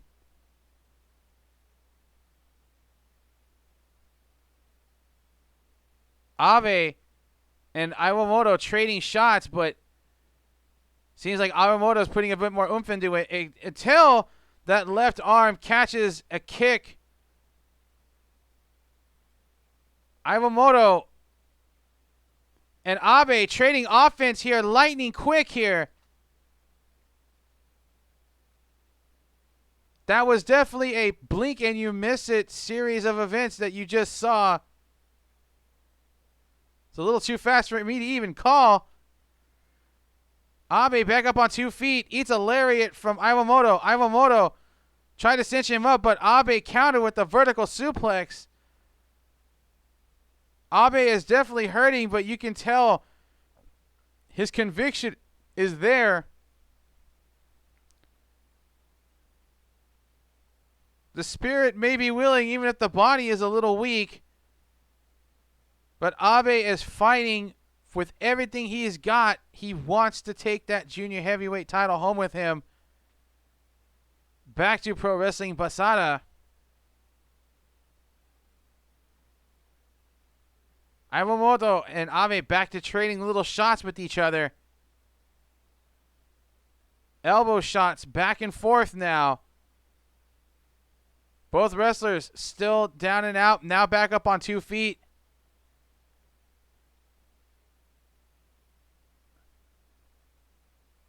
Abe, Iwamoto trading shots again, right dead center.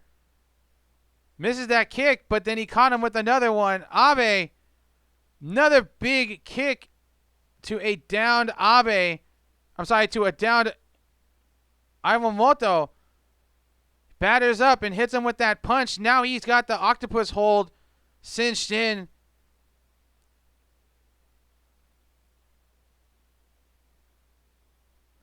Iwamoto in some trouble here.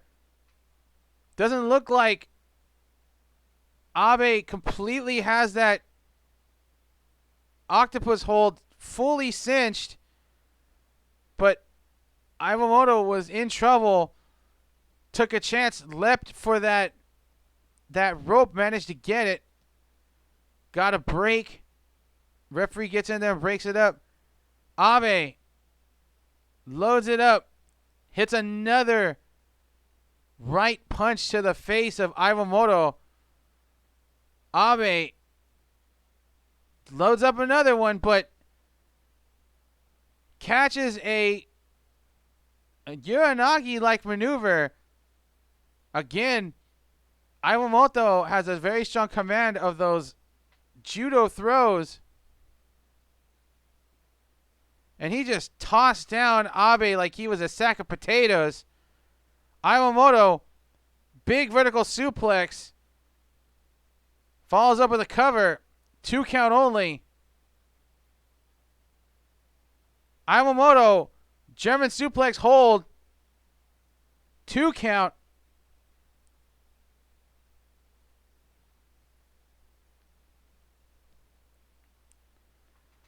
Abe is in trouble here. Iwamoto is getting his mojo. Slowly working back towards finishing this thing out.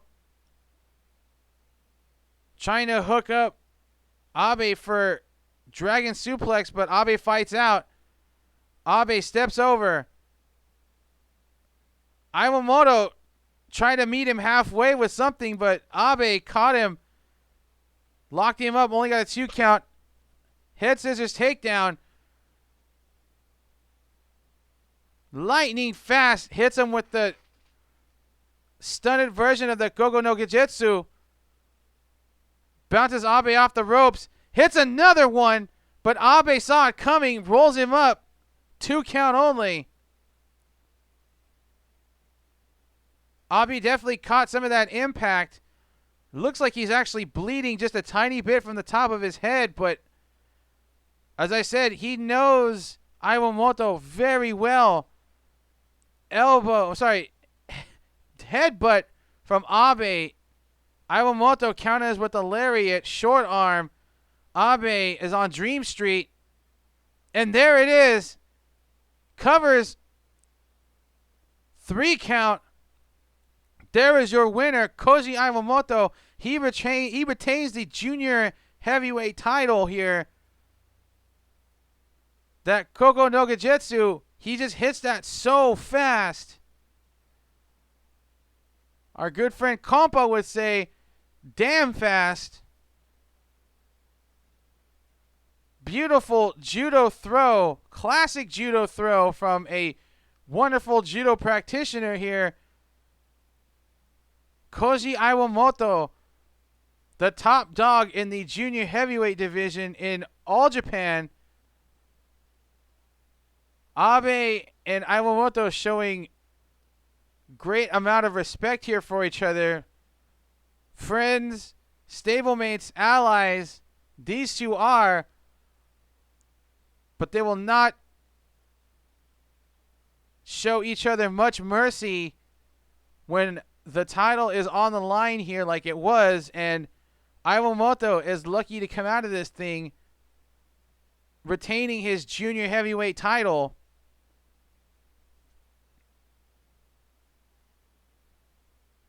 There's Iwamoto getting his belt back.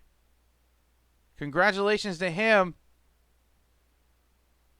One has to wonder who is up next to get a shot at Iwamoto and his junior heavyweight title.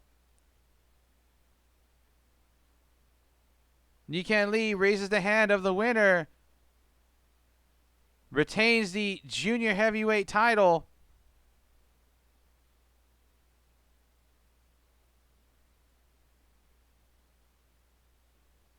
Thank you again for joining us for All Japan Worldwide Fan Group English commentary. Had to step away for just a second.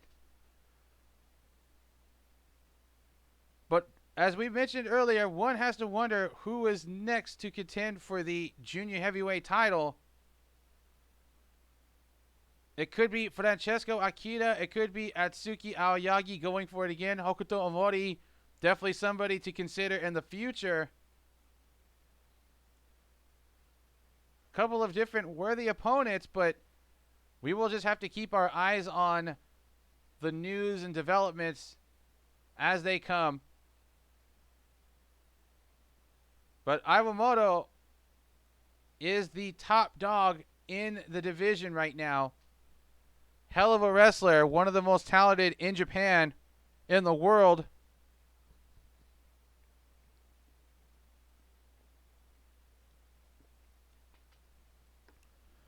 Folks, we are getting close to main event time. This is a rematch of a match that we saw last year. Ashino showing up and challenging Suwama for the Triple Crown heavyweight title. This match was not in front of a crowd, was in a very interesting time as live shows were still not really happening just yet, but this is an opportunity for both of these wrestlers to have another fantastic match, this time with the crowds. Suwama looking to bounce back after turning a challenge back from Yuma Aoyagi, who looked as though he was right about to become the 5-Crown King himself. As we see here, Suwama dunked Yuma on his head so many times that night. I'm just glad nothing happened to Yuma. Ashino made his way out, was formally nominated by Suwama for a shot at the Triple Crown heavyweight title. Seems as though there is a respect between the two beginning to build. Ashino has a very storied amateur background. Suwama has one as well. I believe Suwama sees a lot in the master of suplexes. Ashino, of course, groomed and spent all of his time in Wrestle 1 before they folded up shop last year. Ashino has since made his home unofficially in All Japan. He is not signed with them, but he has wrestled almost exclusively there ever since Wrestle 1 dissolved. Now, members of his unit, the Infanterible, have wrestled in various groups, but Ashino has not done so.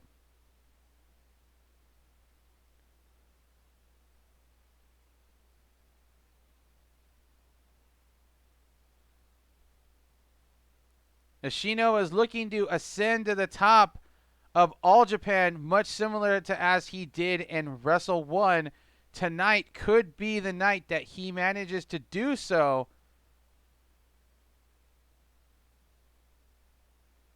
Jumbo Tsuruta, Satoshi Kojima, Terry Gordy, Stan Hansen, Toshiaki Kawada, Akira Taue,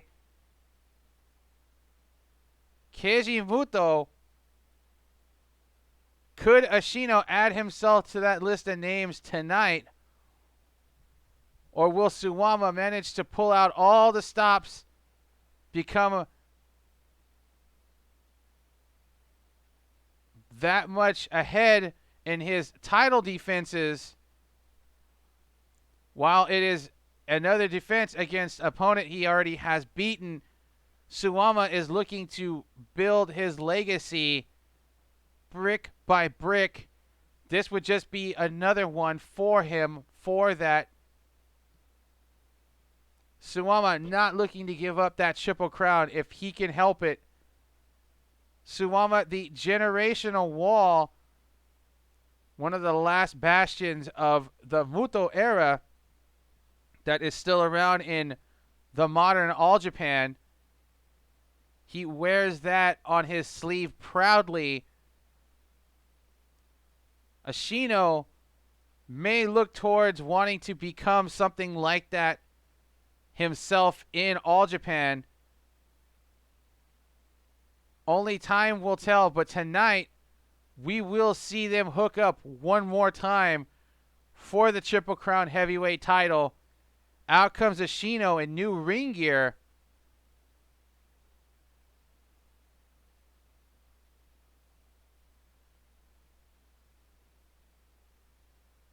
Ashino and Suwama have very similar styles. Very similar styles. Again, it could be a test to their amateur wrestling background.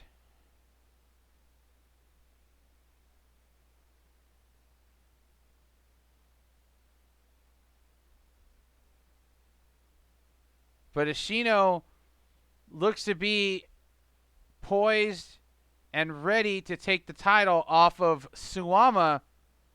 Whether or not Suwama will let that happen, we will find out in just a few minutes.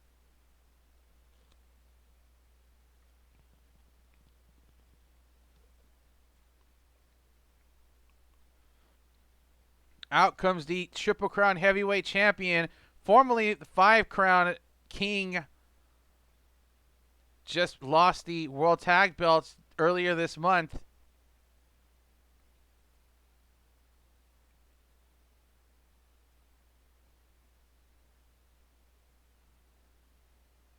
Suwama sees himself as a modern version of Jumbo Tsuruta. Some would argue that he lives up to that legacy. Some would argue he's still got a ways to go.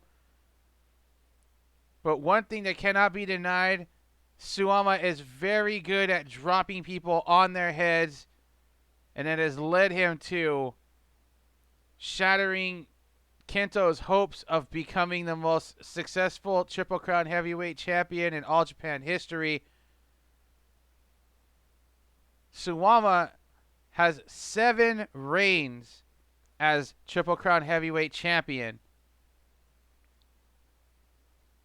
This could very well be one of the longest reigns, if not already the longest reign he has had. Can he hold on for a full year, much like he was able to do with the World Tag Team / Double Cup Tag Team Championship, which he managed to do from 2020, beginning of January, to just this past month, earlier in the month. Ashino coming out alone, not flanked by his crew. He wants a clean, even fight with Suwama. You got to give respect to that. Suwama coming out alone without Evolution.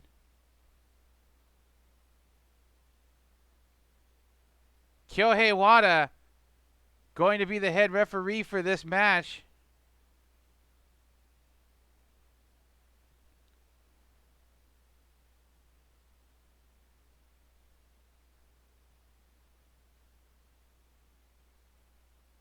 Bell sounds, and here we go. Suwama and Ashino going round and round. They lock up now.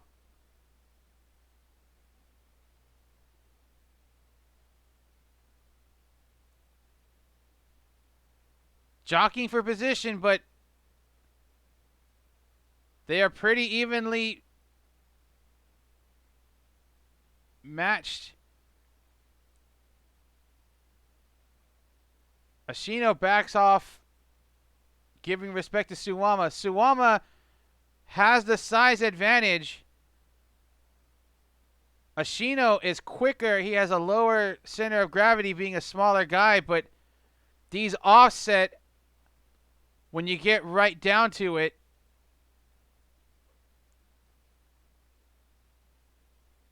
If you had to give any kind of advantage, though, it would be to Suwama due to experience. Suwama not as fast as he used to be, especially with the Achilles injury he suffered in 2016. but he is still as knowledgeable and dangerous as he's ever been. Suwama wrenching on that left arm. Ashino grabbing on with the right.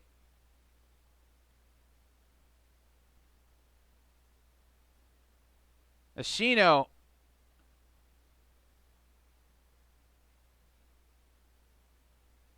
somewhat at the mercy of Suwama right now. Suwama looking to become one of the most successful Triple Crown heavyweight champions by length of title reign, as he has already broken a record as most reigns have had as the Triple Crown heavyweight champion.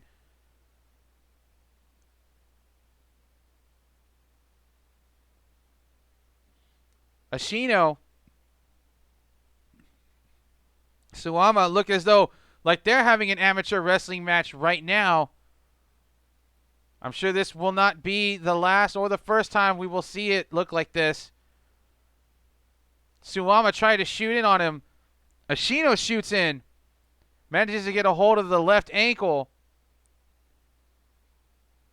Ashino kind of has him in a bad spot. Suwama kind of in an awkward spot now himself. Ashino now in better control of the situation.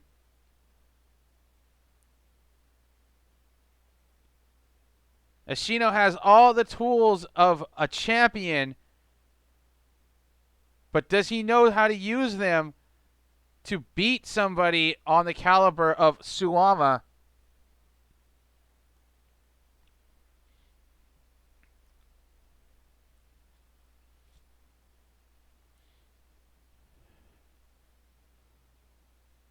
Ashino watching and waiting for Suwama to come back in.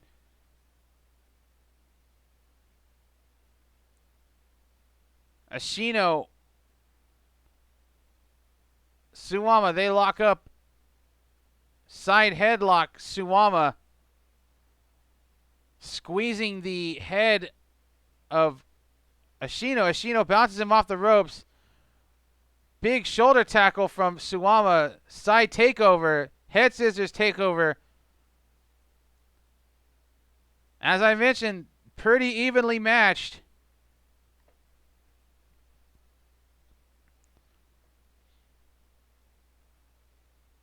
Ashino will need to pull all tricks, all rabbits, everything out of, all the aces out of his sleeve to beat Suwama. Snuck in that uppercut.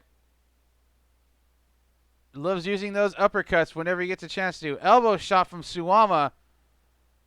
Ashino with an uppercut. Elbow shot to the chin of Ashino. Uppercut from Ashino. Suwama and Ashino just trading shots right in the middle of the ring. Suwama sends him down with that double chop of his. Patented maneuver he got from Masanobu Fuchi.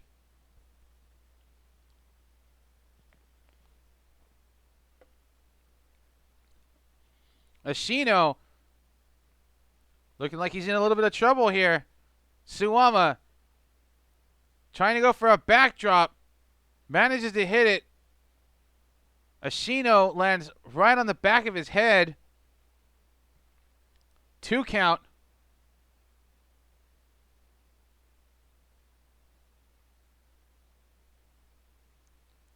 Suwama dragging Ashino back into the center of the ring. Trying to go for a crab hold, but it looked like Ashino was trying to fight it by grabbing a hold of the ankle, but Ashino now caught up.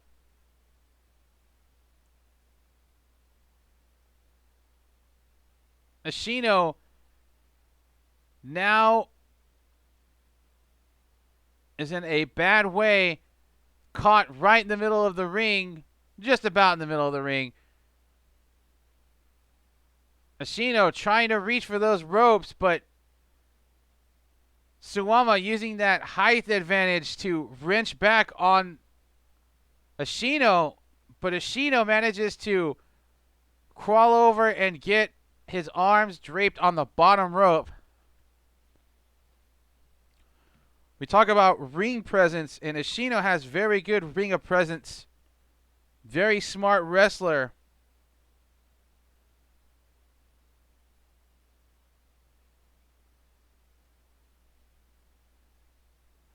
Suwama, shots to the lower back now.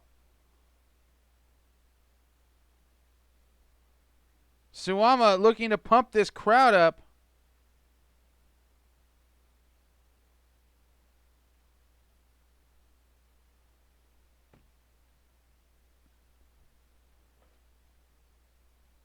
Suwama just putting some salt into those wounds.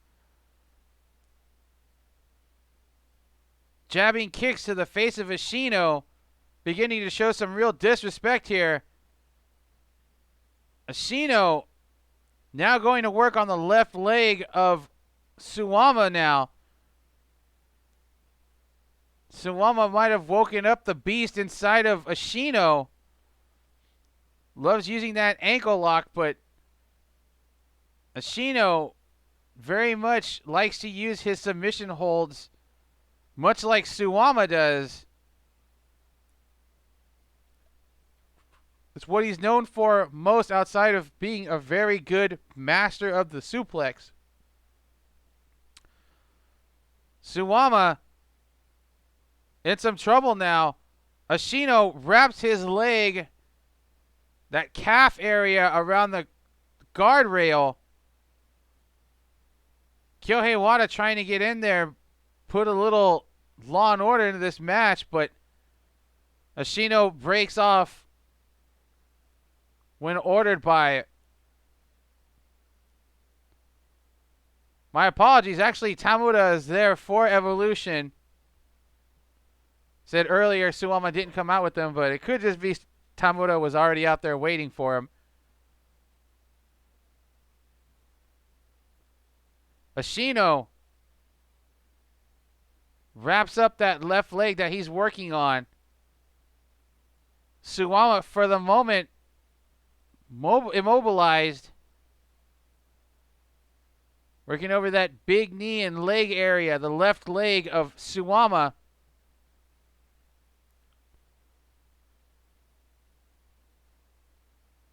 Suwama having to work it out a little bit just to make sure that things are still in good working order. He can keep going on. Suwama would not want to take this match and work the entire rest of it walking wounded. But Ashino is looking to make that a real possibility here. Ashino looks as cool as a cucumber. Suwama looks as though he's a little worse for wear, but I would argue it's still fairly early on in the match. Ashino going right back to work on that left leg. Suwama, as we mentioned, suffered an Achilles injury. I believe that is the area that he suffered that Achilles injury on.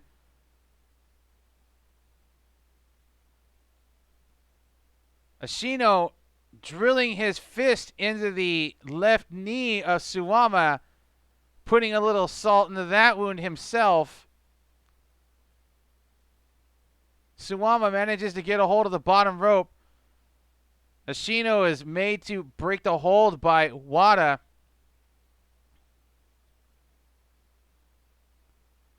Suwama trying to get a little breathing room, but Ashino just staying right on top of Suwama. As we mentioned, he has great ring presence. Suwama with the battering shot. Another elbow shot to the face of Ashino. And another. Suwama trying to create some distance between him and Ashino. He can get a little bit of time to recover. Ashino clips that left leg out from underneath Suwama with his shoulder.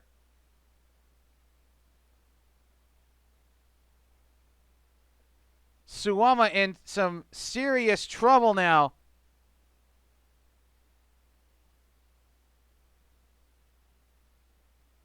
Ashino more than likely working up to get that ankle lock. Now he's going for a stretch muffler.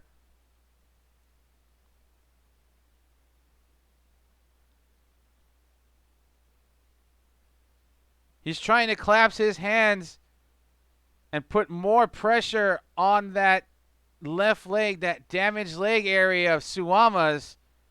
Massive muscles you can see right there being torqued.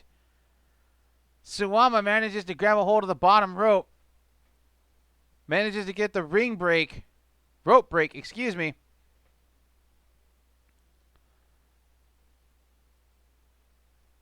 Ashino helping up Suwama, cinching him up for a vertical suplex, but Suwama still might have some fight left in him. Left kick to that left leg of Suwama's. Ashino trying again for that vertical suplex, but Suwama, he's got that size advantage. He uses it, and he manages to reverse the suplex. Ashino beginning to get a little frustrated here. You can see it on his face that he kind of figured by this point he'd be able to be throwing around Suwama, but Suwama can take some punishment if you haven't seen his work before. Suwama countered, breaks through the lariat, diving shoulder tackle to Ashino. Suwama looking to build up that momentum again. Suwama charges in, hits a lariat, trying to go for that belly to belly. Ashino now beginning to lose this match, lose his control over the match. Suwama trying to slow down the pace of this match, get Ashino to play his game. Suwama catches a low altitude drop kick to that damaged left leg of Suwama from Ashino. Ashino has his hands clasped around the waist of Suwama, trying to go for a German suplex. Suwama reverses it. Ashino catches him with scissoring his legs on that damaged left leg, and he is got the left ankle wrapped up in an ankle lock. Does Ashino. Suwama trying to roll out of it. He does. Suwama now going with an ankle lock of his own on the left leg of Ashino's. But Ashino has not had his legs worked in a similar fashion as Suwama has. It's hard to tell if this is bothering him as much as the ankle lock was bothering Suwama's, but I'd have to take a guess it does not.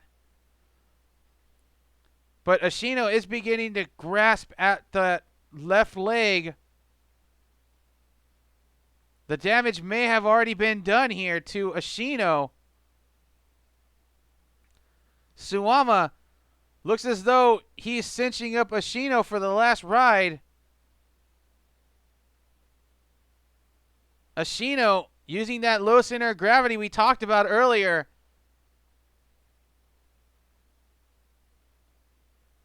He's going to try to... He manages to get Suwama surprisingly over. Suwama bounces off the ropes. Tries to go for a lariat. Ashino catches him with a German suplex. Suwama not completely out and down. He hits a German suplex of his own. Ashino and Suwama just about neck and neck in this race. Ashino counters that lariat attempt, or the uppercut, hits another rolling uppercut of his own.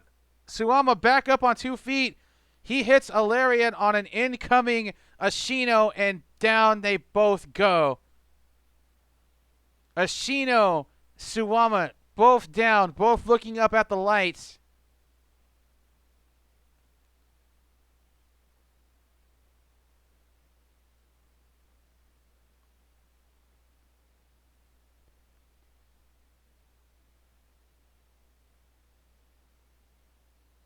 Ashino is beginning to get that frustration. You can see it again. He kind of thought he would be a little more up on Suwama, but Suwama has taken much bigger beatings in his time. Much bigger men. But Ashino managing to stay just about even with Suwama in this match.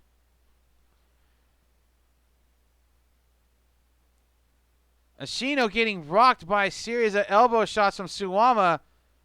Ashino hits a headbutt, but Suwama does not look phased. In fact, he looks invigorated by that. He hits a couple of headbutts of his own. Big double chop sends down Ashino. Ashino should be very afraid right about now. Nothing offensively Ashino has been able to throw for the past 2 minutes has really slowed down Suwama, but Ashino is a scrapper, and he will not be phased by Suwama's resurgence in this match. Ashino manages to roll out of the way, hands clasped around the waist of Suwama. Suwama wisely manages to pull that leg out from underneath Ashino. Suwama goes for the ankle lock.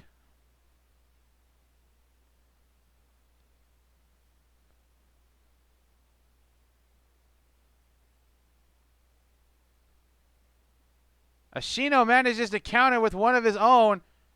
He's got Suwama right in the middle of the ring, but Suwama manages to just kick it right out from underneath him. Suwama and Ashino trading ankle locks now.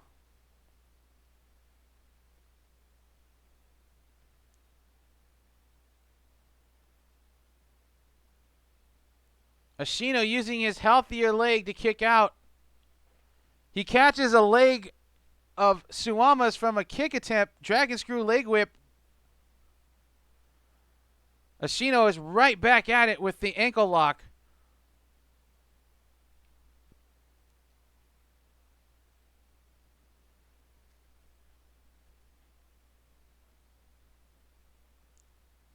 Ashino has been very consistent working the ankle,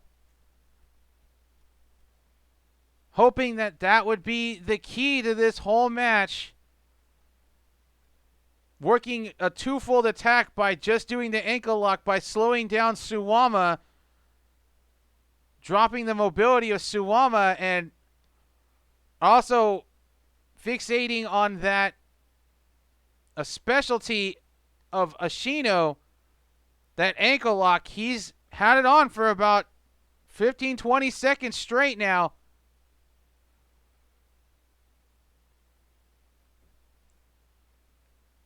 Ashino, as we've said, very good at ring awareness. He knows where he's at. He knows where to be. He pulls away Suwama from the ropes, and he hooks on and drops Ashino. Has Suwama in a very serious predicament right now. Suwama looks like he wants to tap, but the fight in him is not completely extinguished. Ashino trying with all his might to tap out Suwama right here, right now in the middle of the ring. and take the Triple Crown back to Infant Terrible.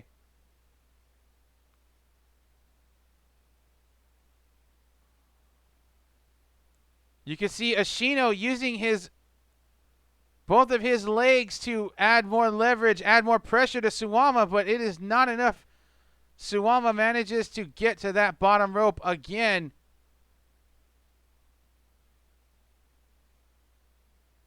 Ashino has not found the answer yet to completely immobilizing Suwama so that he can easily get over to the ropes when he has that ankle lock locked in. German suplex release on Suwama. Ashino covers. 2 count only. Ashino wants to put this thing to bed. He's in good position to do it. Suwama looks like he is out on Dream Street. Release German suplex. Ashino. Gut wrench suplex. Guy the size of Suwama, that's pretty impressive. Suwama still not completely out yet. Ashino signals for the end.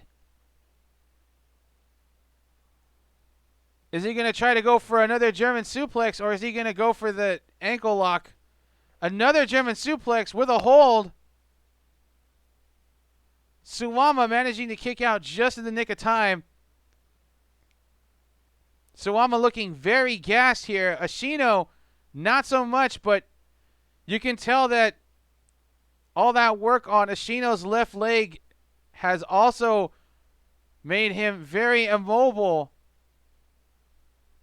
Not moving the same as he was earlier on in this match, and Ashino is dragging Suwama towards the ring corner. Ashino now climbing the top rope. Ashino, I think, is going for a moonsault. There is nobody home. Ashino may be paying homage to Wrestle One founder Keiji Muto, the Great Muta, with that moonsault, signature move of Muto and Muta as well. But nobody home. Ashino took a big gamble and it did not pay off. Suwama may have his opening to put this thing away if he could get back up to vertical base. Ashino catches Suwama, hits him with a couple of uppercuts, tries to hit Suwama with a lariat to bring him down, but only phasing him. Suwama still up on 2 feet. Ashino with a couple more uppercuts. Suwama blocks. Suwama catches Ashino. Front suplex from Suwama. Ashino is stunned. Suwama trying to get back up, trying to get something cooking here. Big drop kick from Suwama. Ashino could be in some serious trouble. Suwama looking to hook him up. Backdrop. Dunked him right on his head. As I mentioned, Suwama is very good at one thing, and that is dunking people on their heads and their necks. And I think we're beginning to see it again and again and again and again and again. Suwama had to use about 4 or 5 on Yuma, maybe even more, but I guess we'll see. Enziguri by Suwama. Suwama cinches him up, drops him down. Ashino looks like he is in some serious trouble here. 2 count only.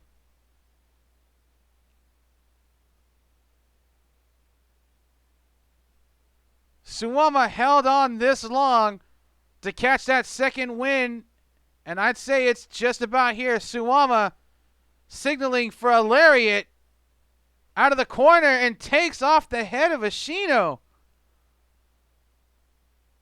Suwama hooks him up one more time. Backdrop with the bridge. 3 count. There is your winner, Suwama. Suwama picking up a huge win here. Still showing that he has what it takes to put away challengers, young and old. Just battering down on Ashino in the last few minutes. Ashino almost had this thing locked up with the ankle lock. Was working that left leg of Suwama's for a good amount of the match. Ashino was this close to capturing the Triple Crown heavyweight title.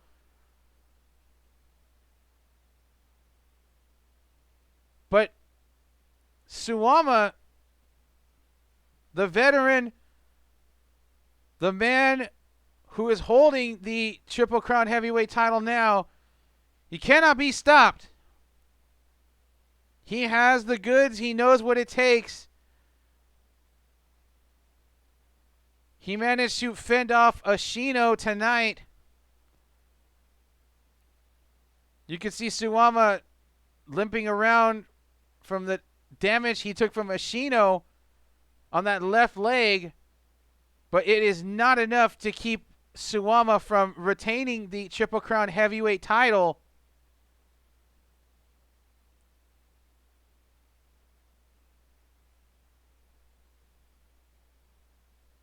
Suwama nominated Ashino himself and managed to beat back the challenge of Ashino to still be the Triple Crown heavyweight champion, the top dog in all Japan.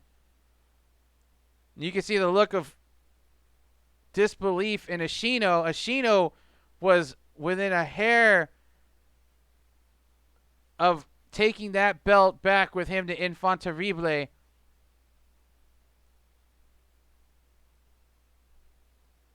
Wada checking up on Ashino.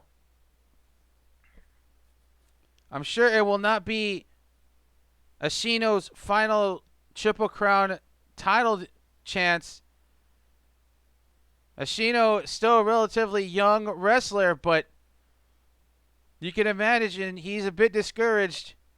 This is 2 shots he's had at Suwama to take the belt away from him, and he has not succeeded.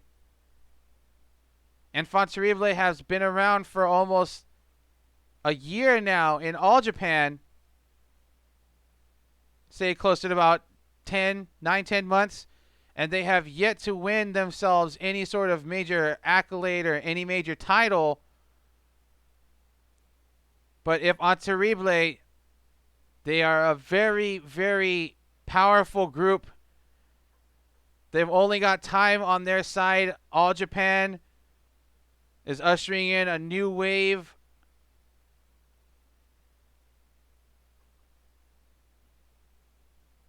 New wave of talent, new wave of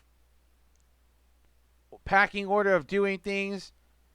Suwama will eventually cough up that title, and more than likely it will be to somebody who is Ashino's age.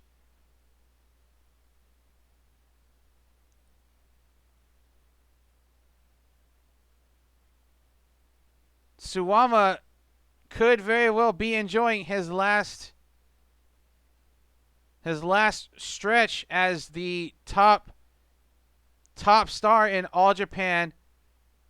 You've got loads of young guys like Yuma, Kento, Jake Lee, Ashino, just itching to take the belt, itching to become the top dog of All Japan. And it is only a matter of time before one of them succeeds. Ashino gingerly taking it easy, heading to the back after being congratulated by Suwama for a fantastic match. And there's Enfant Terrible looking on as their leader, being carted to the back.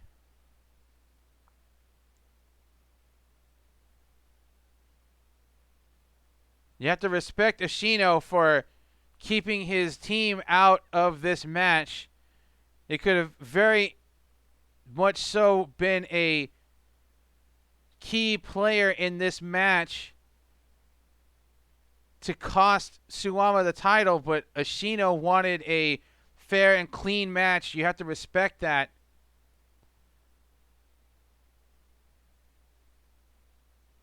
Suwama now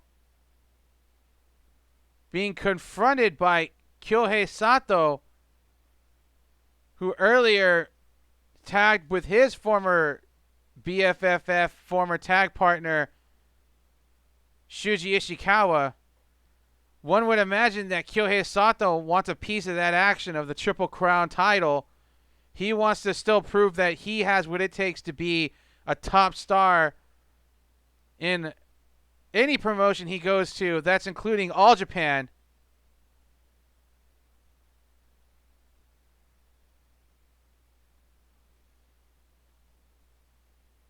Sato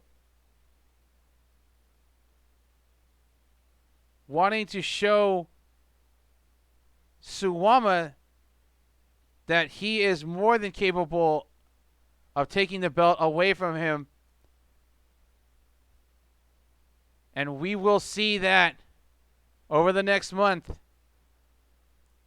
Sato, Suwama.